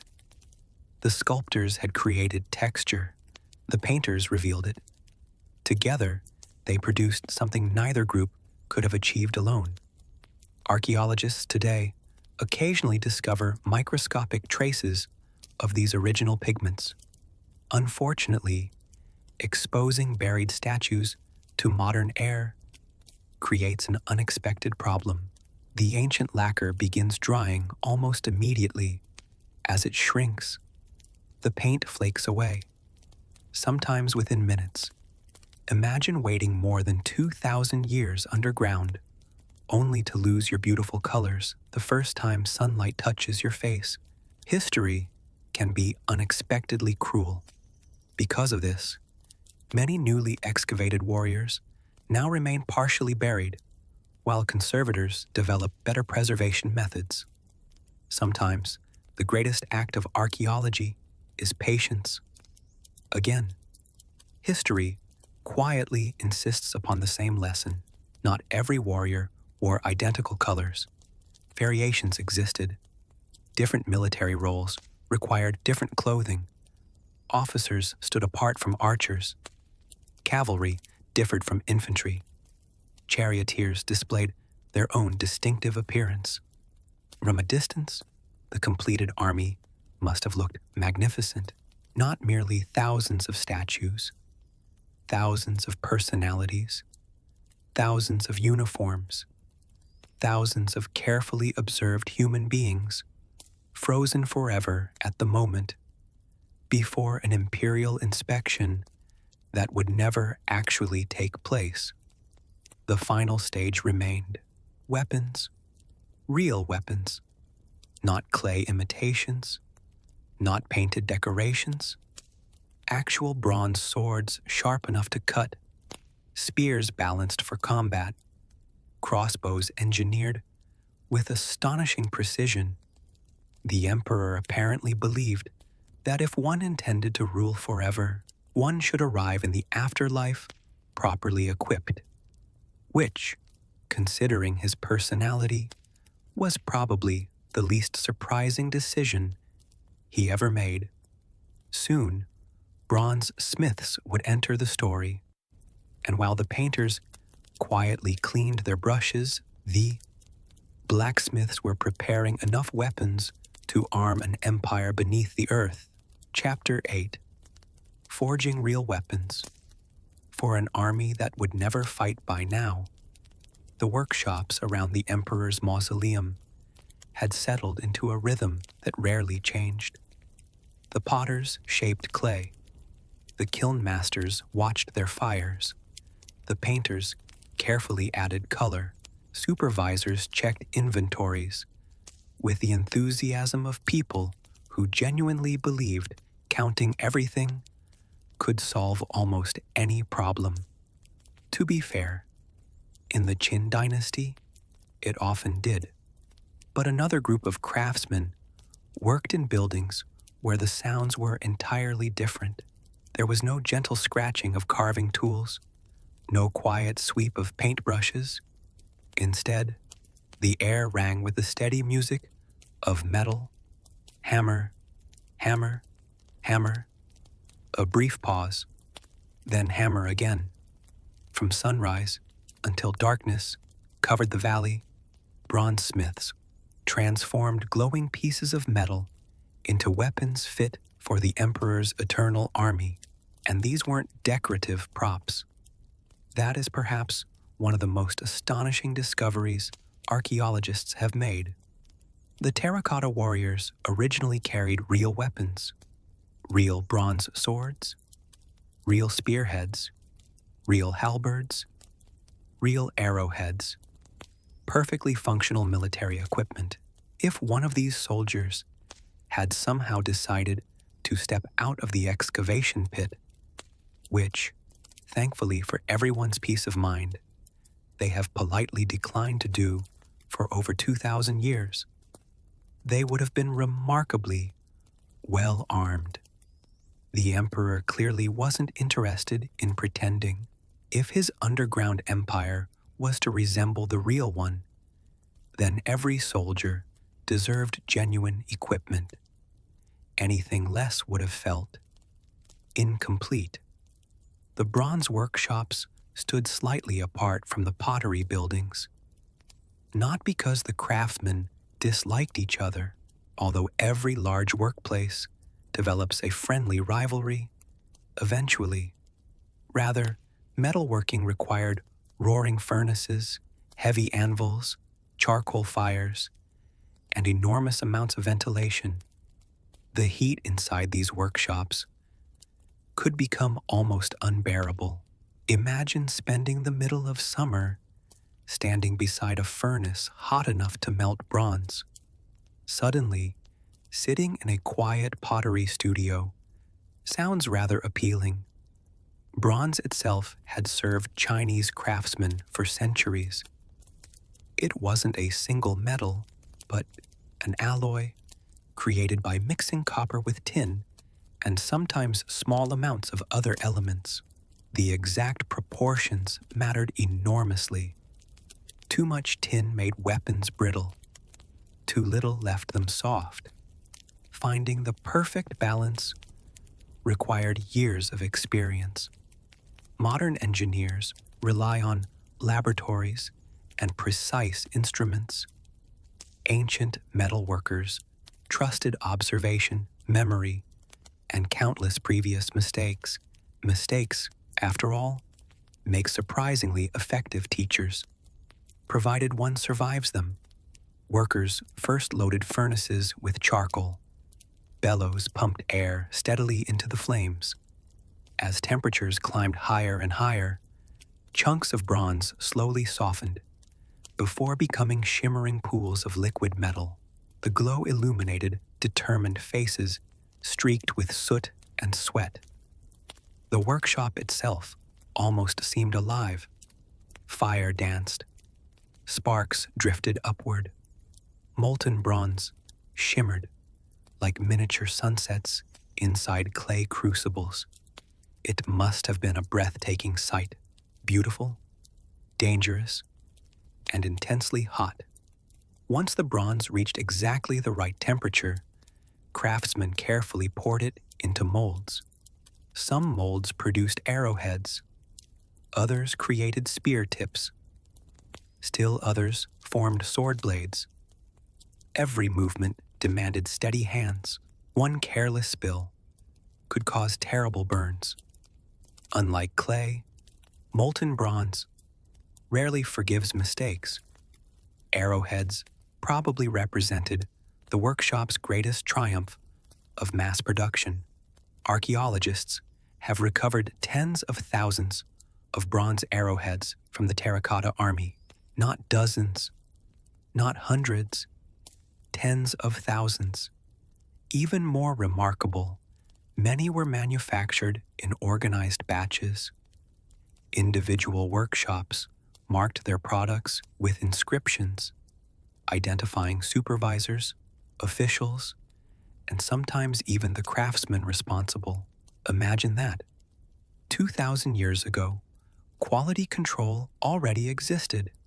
If a batch contained defects, somebody knew exactly whose workshop had produced it. Modern factories still operate on remarkably similar principles. Apparently, paperwork has always enjoyed surprising longevity. The swords remain especially fascinating. Many survived in astonishing condition. Their blades still appear sharp even after lying underground for over 20 centuries. Early researchers once believed the Qin craftsman had somehow invented a mysterious anti-rust technology far ahead of its time. More recent scientific studies suggest the excellent preservation resulted mainly from the chemistry of the surrounding soil, careful burial conditions, and the quality of the bronze itself. Sometimes reality turns out to be less mysterious than legend. Still, the craftsmanship remains extraordinary. Each sword balanced beautifully. Each blade reflected countless hours of skilled labor. Each represented a weapon any professional soldier would have been proud to carry. Halberds combined spear and axe into one intimidating design. Long shafts supported heavy bronze heads, capable of both thrusting and cutting. These weapons dominated ancient battlefields. Holding one required strength. Using one effectively required training. Fortunately for the terracotta warriors, standing perfectly still demanded considerably less practice. Crossbows, perhaps, reveal the Qin military's greatest technological advantage. Unlike ordinary bows, crossbows stored tremendous energy using complex trigger mechanisms. Soldiers could aim more carefully before releasing devastating bolts. Against advancing enemies, disciplined formations of crossbowmen proved terrifyingly effective. The emperor ensured his underground army possessed these sophisticated weapons as well. Nothing about the mausoleum suggested compromise. If something existed above ground, its counterpart belonged below. As finished weapons accumulated, inspectors examined every piece: edges, balance, casting quality, surface finish. Imperfections invited rejection. The imperial government tolerated many things. Poor craftsmanship wasn't one of them. One imagines inspectors developed rather intimidating reputations. Who made this spear? Silence. Complete silence. Even the furnaces probably stopped crackling for a moment. After approval, workers bundled completed weapons together before sending them onward. Eventually, they reached another remarkable group of specialists, the armorers. These men carefully placed each weapon into waiting ceramic hands. A sword slid into a sculpted grip. A spear rested against a shoulder. A halberd aligned perfectly with both hands. Suddenly, the silent clay figure looked complete, no longer merely a sculpture. Now it appeared ready for inspection by the first emperor himself. One by one, hundreds became thousands. Thousands became entire military formations. Infantry stood beside officers, archers waited patiently, charioteers prepared invisible horses, cavalrymen overlooked imaginary battlefields. An entire army slowly assembled without making a single sound. It's almost haunting to imagine. Thousands of craftsmen talking, laughing, arguing, eating lunch, worrying about deadlines, all while surrounded by an army that never spoke, never complained, never grew tired. Perhaps that was part of the emperor's dream. Real soldiers eventually age. Real generals retire. Real armies change. Clay soldiers remain exactly where you leave them. The perfect employees, one might say, although admittedly rather poor conversationalists. Soon, however, the workshops would face their greatest logistical challenge yet. Creating thousands of warriors was astonishing enough, but arranging them beneath the earth in perfect military formation, that required planning on a scale almost impossible to imagine. The underground empire was finally ready to receive its silent guardians, and every single soldier had a carefully assigned place from which he would not move for the next 2,000 years. Chapter 9. Organizing 8,000 silent soldiers, making one terracotta warrior, was an extraordinary achievement. Making 100 required remarkable organization. Making several thousand, well, that demanded something closer to an industrial miracle. By this stage of construction, the workshops around the emperor's mausoleum no longer resembled ordinary craft studios. They functioned more like a carefully managed city. Every building had a purpose. Every craftsman understood his responsibility. Every official carried bamboo records detailing production, deliveries, inspections, and labor assignments. Somewhere, almost certainly, one unfortunate clerk spent years doing nothing but counting completed statues. History rarely builds monuments to accountants, yet empires quietly depend upon them. As the finished warriors accumulated, a new challenge emerged. Where exactly should they all stand? The emperor didn't simply want thousands of statues scattered randomly beneath the earth. That would have looked untidy, and Qin Shi Huang was not a man who appreciated untidiness. His underground army needed discipline, formation, order, the same qualities expected from the living Qin military. Military officers carefully advised the planners. Real battle formations inspired the underground arrangement. Frontline infantry stood ready to meet any imagined enemy. Behind them waited larger groups of soldiers arranged in disciplined ranks. Officers occupied positions where they could theoretically issue commands. Archers protected the flanks. Cavalry units stood prepared to respond quickly. Wooden chariots waited beside teams of magnificent terracotta horses. It wasn't simply an artistic display. It was an entire military organization frozen in clay. Imagine looking down from the ceiling as workers slowly filled one enormous pit. Rows appeared, one after another, straight, evenly spaced, perfectly aligned. Each new warrior transformed empty space into something increasingly breathtaking. At first, perhaps only 10 soldiers stood together, then 50, then several hundred, eventually thousands. The silence must have become almost overwhelming. Only the voices of workers interrupted it. The soldiers themselves never would. The largest excavation today, known as Pit 1, stretches for well over 200 meters. Standing inside it, even now, leaves visitors speechless. Imagine seeing it fully completed, freshly painted, every weapon still in place, every wooden roof intact, every banner brightly colored. It would have looked astonishing. The planners divided the enormous pit into long corridors. Walls of packed earth separated each corridor, creating orderly lanes where warriors stood shoulder to shoulder. Above these walls rested massive wooden beams. Reeds covered the beams. Layers of clay sealed everything together. Finally, earth buried the entire structure beneath the landscape. From above, almost nothing revealed what lay hidden below.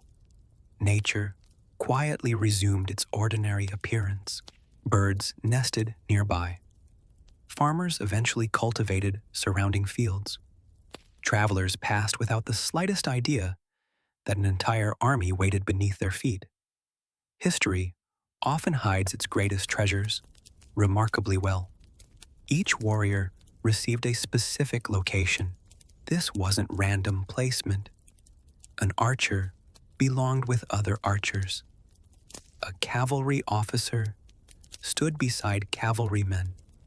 Generals occupied positions reflecting their authority. Military hierarchy survived burial, even in death.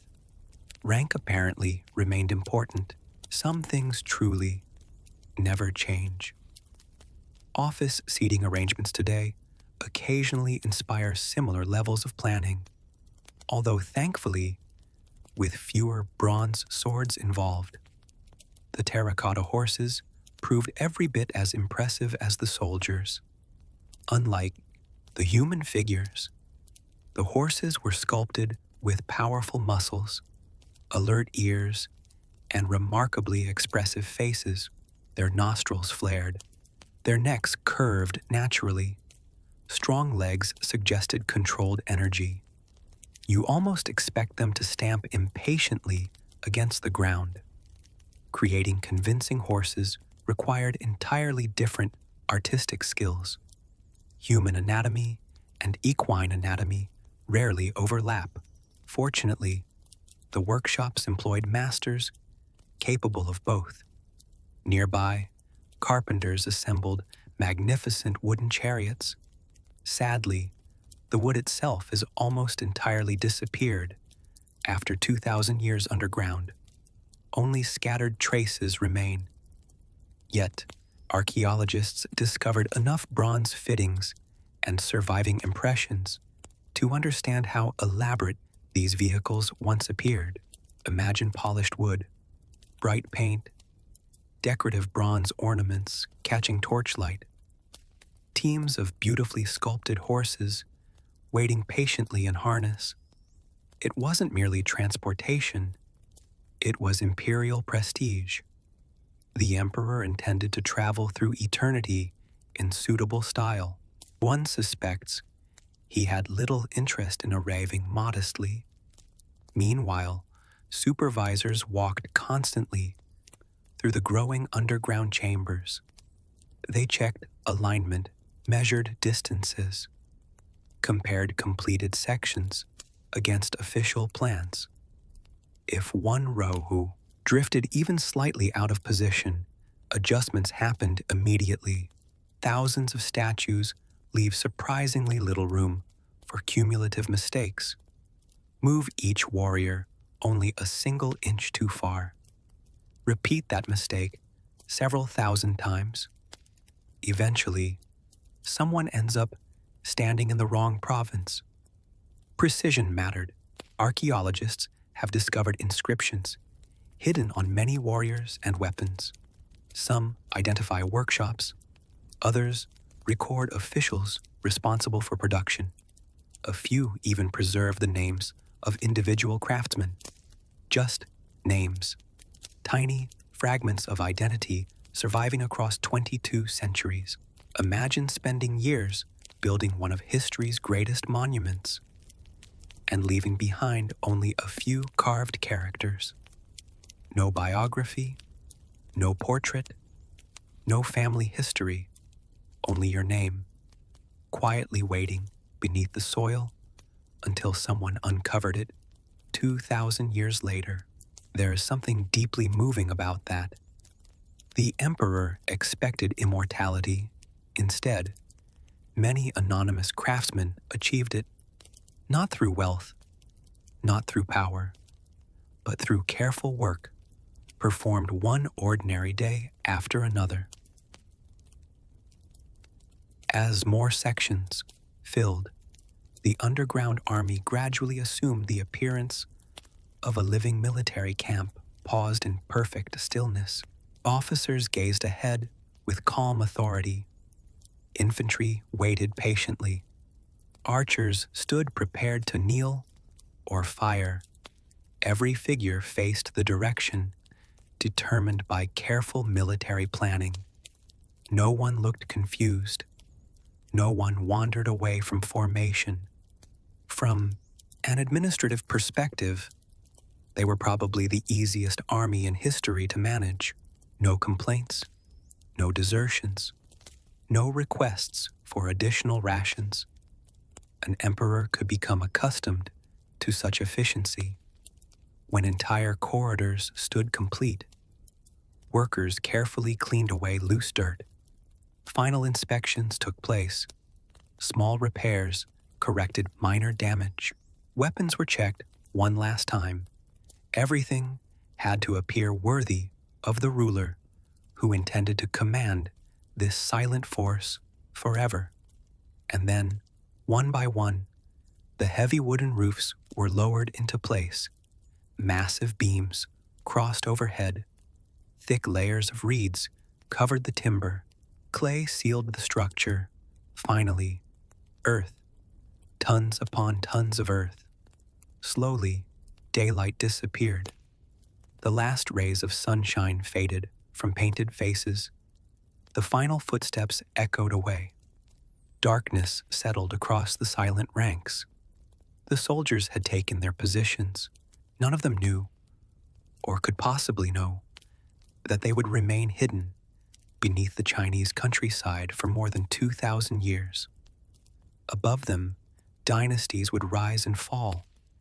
Empires would crumble. Languages would evolve. Entire civilizations would change beyond recognition. Yet below the earth, the emperor's army would continue standing exactly where the craftsman had placed it, waiting in perfect silence for a ruler who would soon make his final journey. Chapter 10. The emperor's final journey for all his ambition, for all his armies, for all the roads stretching across his empire, for all the mountains carved apart by laborers and the palaces rising toward the sky. Qin Shi Huang never found what he wanted most. He never found immortality. History can be strangely ironic. The man who ordered thousands of clay soldiers to protect him forever could command almost everything except his own heartbeat. By 210 BC, the first emperor was approaching 50. Today that hardly seems old. In the ancient world, however, after decades of relentless travel, political pressure, military campaigns, and perhaps years of consuming questionable immortality medicines, his body was beginning to show its limits. Still, stopping was not part of his personality. The emperor rarely remained inside the capital for long. Instead, he undertook long inspection tours across the empire. Officially, these journeys allowed him to examine roads, meet governors, inspect defenses, and demonstrate imperial authority. Unofficially, many historians suspect another reason. He continued searching for signs, searching for magical places, searching for wise hermits, searching for anyone who might finally whisper the secret that every alchemist before them had failed to provide. Perhaps the next mountain held the answer. Perhaps the next temple. Perhaps the next mysterious traveler claiming impossible knowledge. Hope has remarkable endurance, even when evidence quietly suggests otherwise.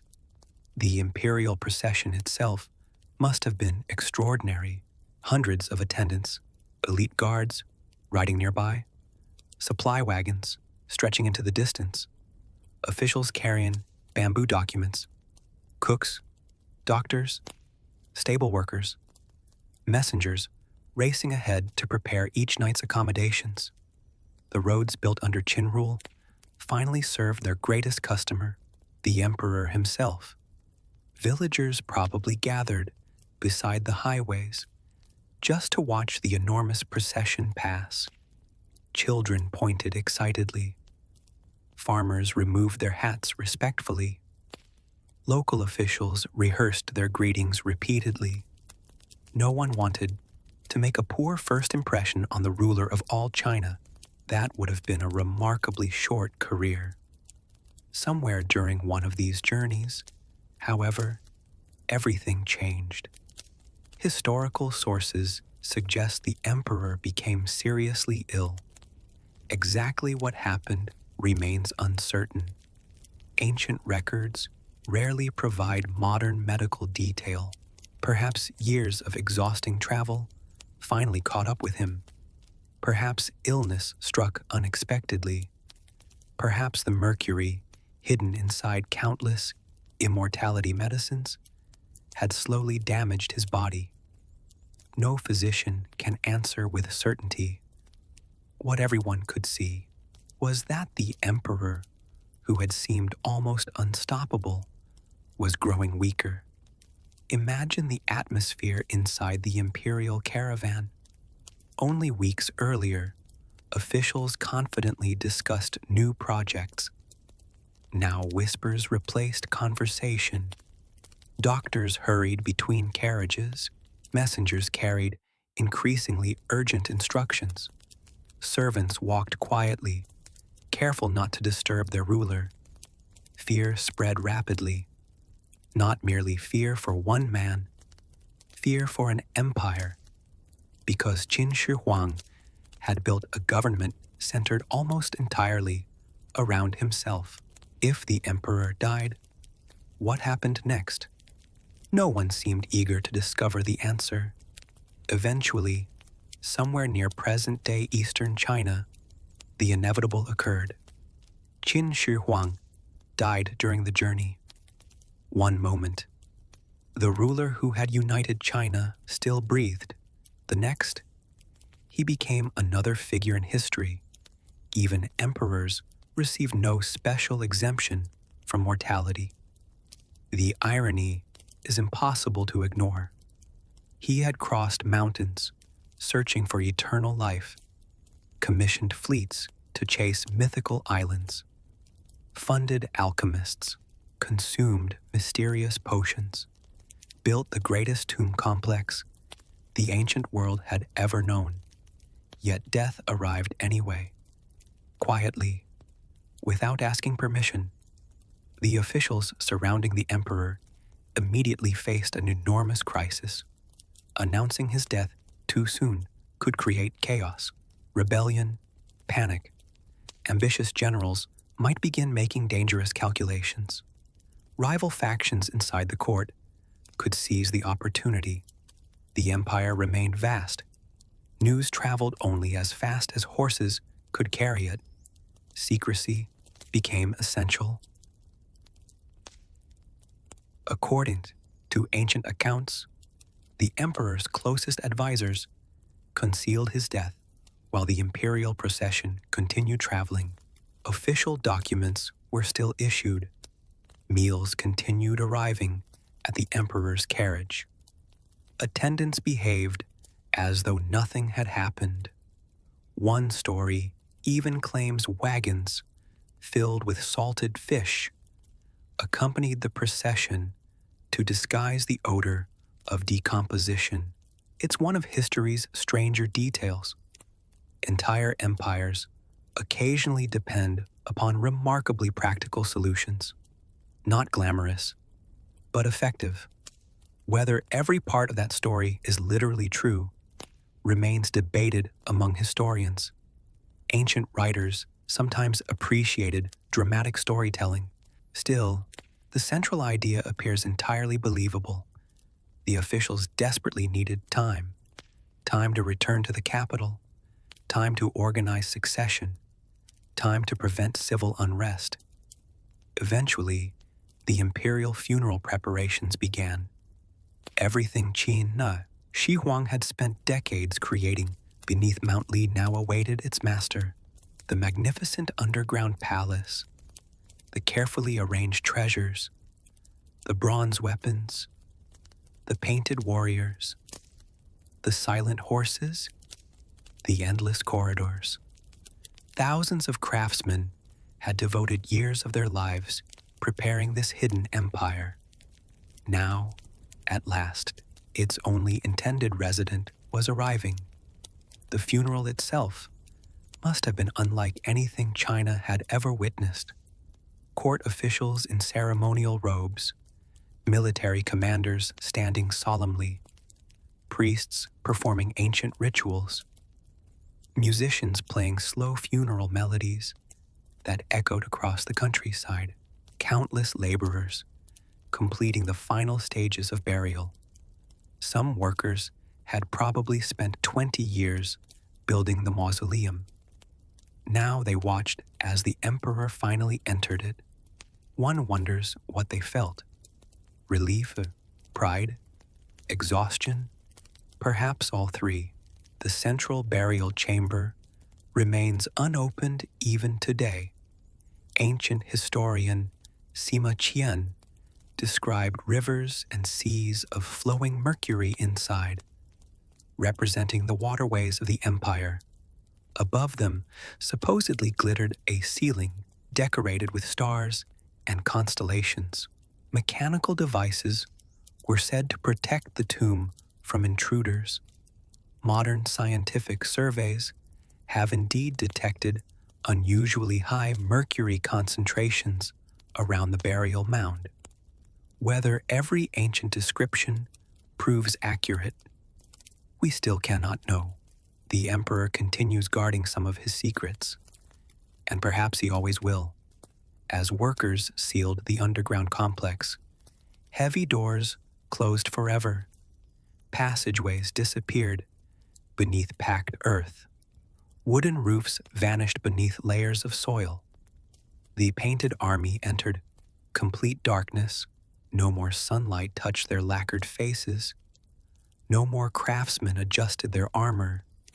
No more supervisors counted completed rows. The work was finished.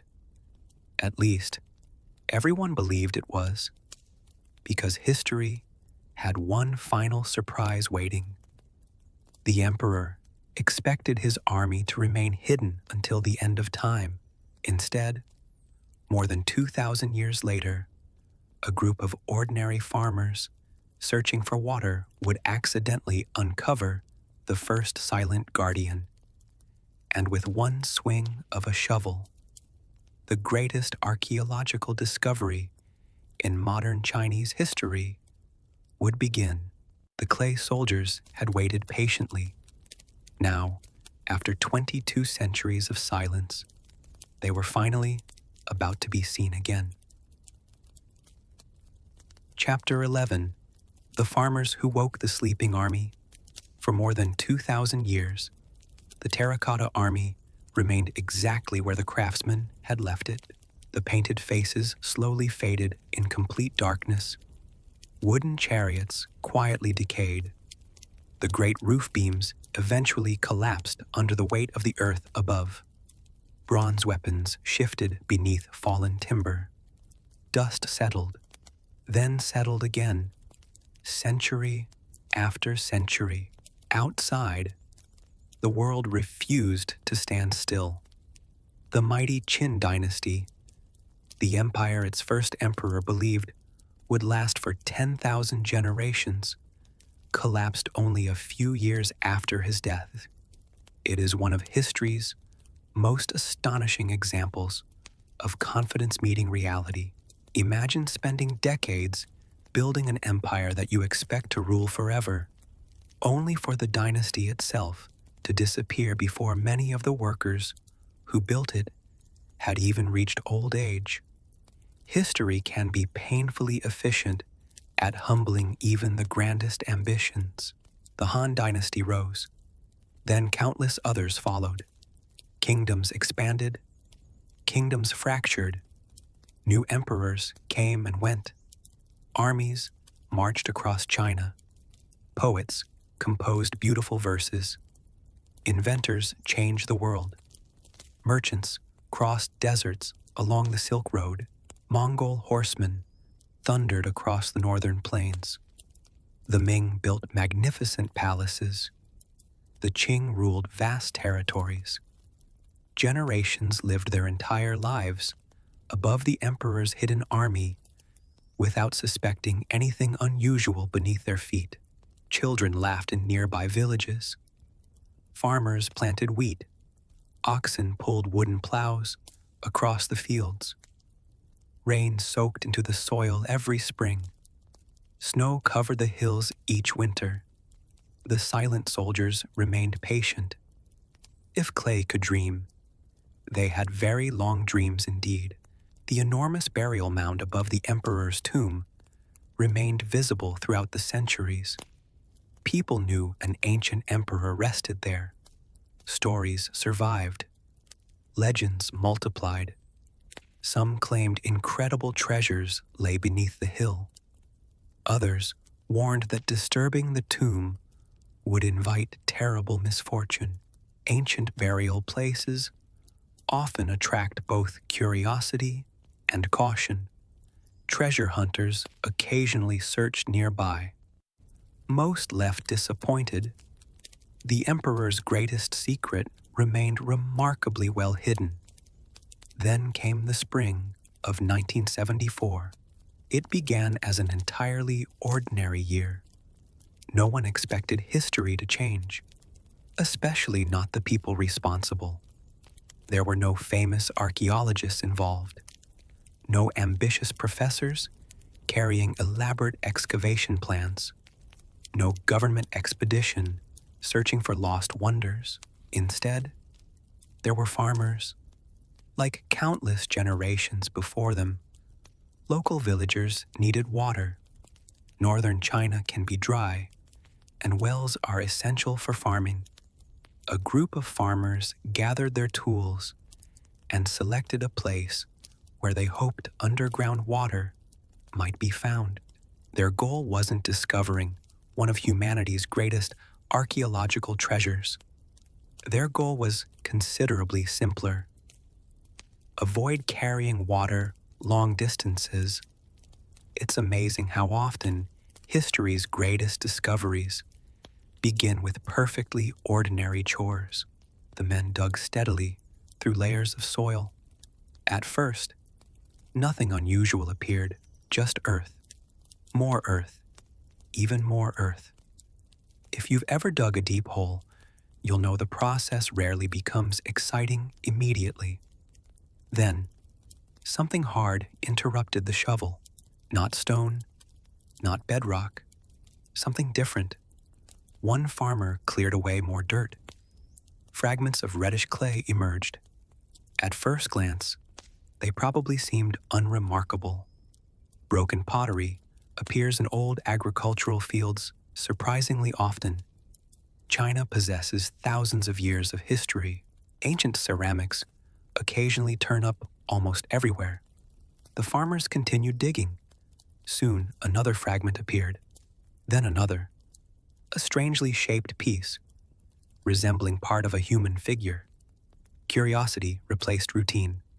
As more soil disappeared, an entire life-sized clay head gradually emerged. Imagine that moment. You're expecting water. Instead, a human face slowly looks back at you from beneath the earth. One suspects digging became considerably more interesting after that. The face itself wasn't smiling. It simply stared forward with the same calm expression the sculptor had given it 22 centuries earlier. Its colors had mostly vanished. Its body remained buried. Yet, somehow, the personality still survived. The farmers quickly realized this wasn't ordinary pottery. They informed local authorities. Word spread. Archaeologists soon arrived.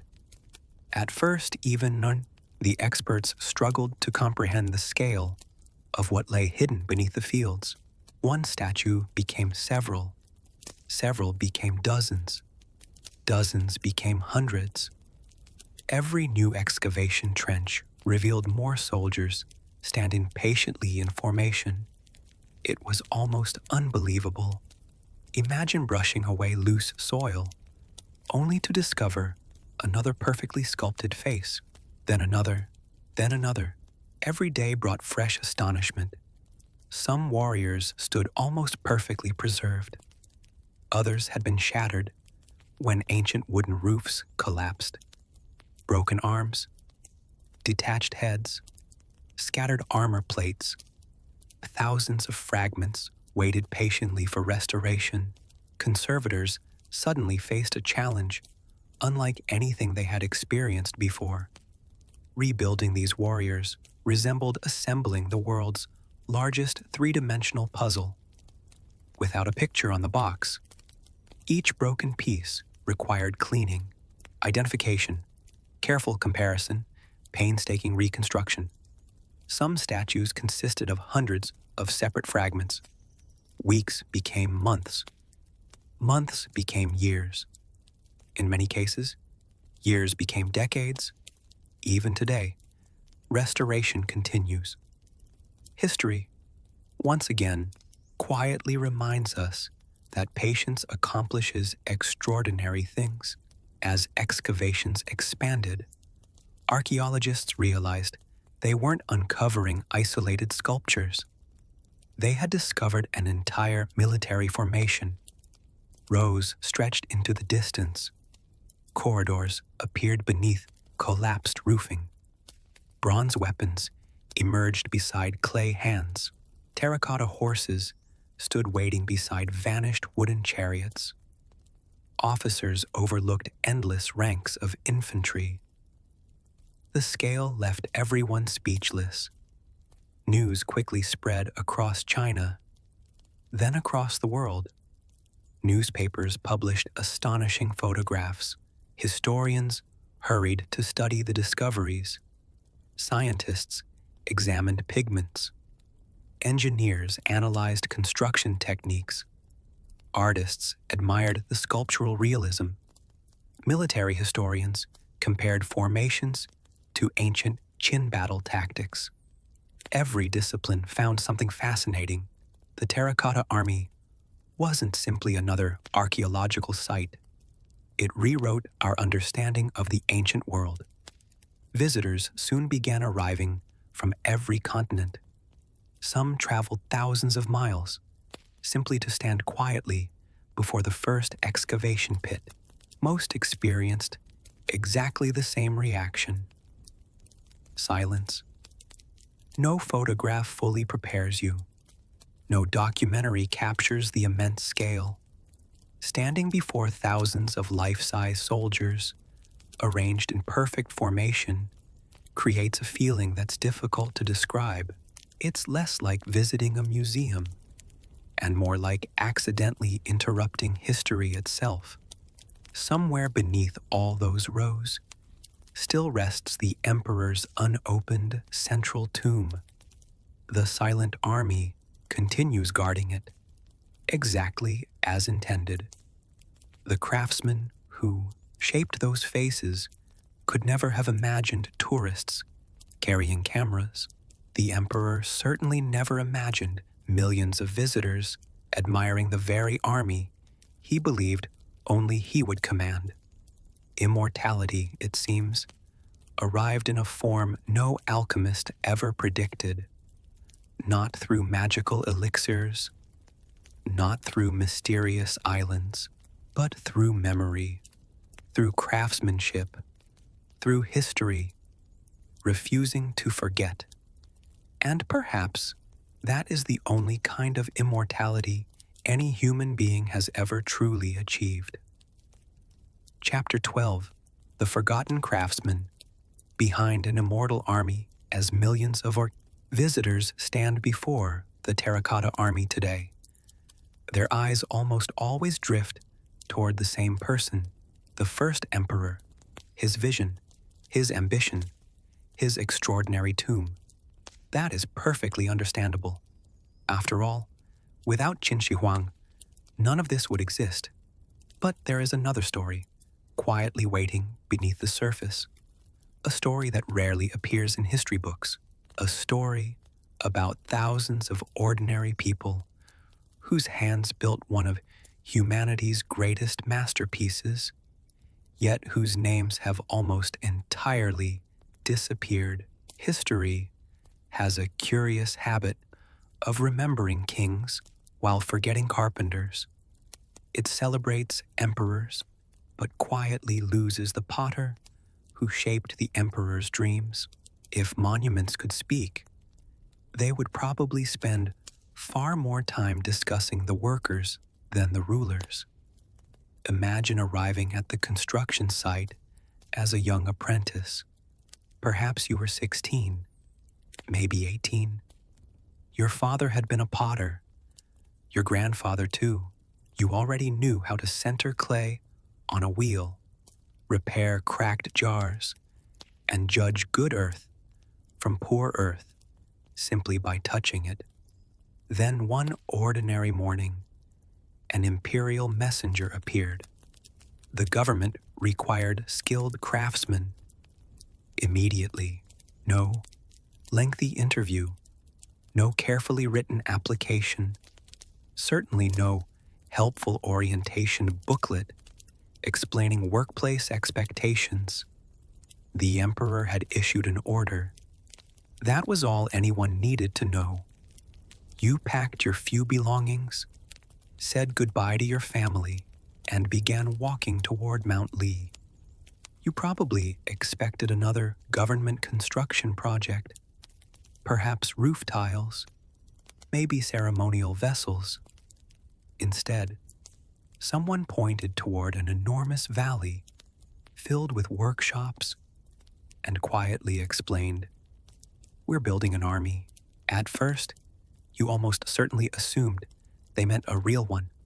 Then they clarified, a clay army, thousands of life-sized soldiers, for the emperor's tomb. One imagines there was a rather long pause after hearing those instructions. Even in ancient China, that probably sounded unusually ambitious. The craftsmen lived in temporary settlements surrounding the workshops, simple wooden houses, shared sleeping quarters, communal kitchens, storehouses filled with grain, everything organized with characteristic Qin efficiency. Life followed a strict routine.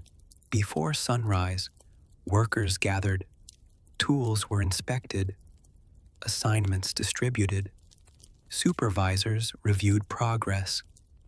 By the time the morning mist disappeared from the valley, thousands of people were already hard at work. The days were long, very long. Summer heat baked the earth until dust coated every surface. Winter winds swept down from the hills with little concern for comfort. Rain occasionally transformed pathways into thick mud, yet production continued. The emperor's timetable waited for no season. Breakfast probably consisted of millet porridge, vegetables, perhaps a little preserved meat when supplies allowed. Simple food, practical food, enough to keep laborers working. One suspects nobody discussed fine dining while carrying 200 pounds of wet clay. Lunch arrived quickly, dinner even quicker, then sleep, only to repeat everything again the following morning. For years, perhaps decades, some craftsmen specialized so completely that they became true masters of tiny details. One artisan might spend most of his career sculpting ears, another perfected mustaches, another produced armor plates so consistently that supervisors immediately recognized his work. Modern manufacturing often functions similarly. One engineer designs batteries, another develops cameras, a third improves software. Rarely does one person build the entire product.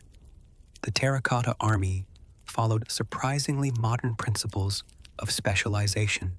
Archaeologists have discovered fascinating clues hidden across many warriors. Tiny inscriptions, workshop marks, official stamps, quality control signatures.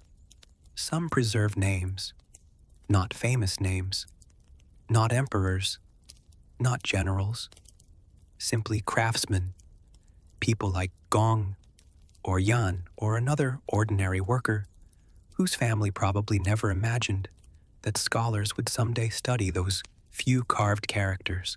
Their signatures remain one of the most touching parts of the entire site. Imagine writing your name on a piece of work, never expecting anyone to notice it again. Then, 22 centuries later, researchers carefully record it in scientific journals.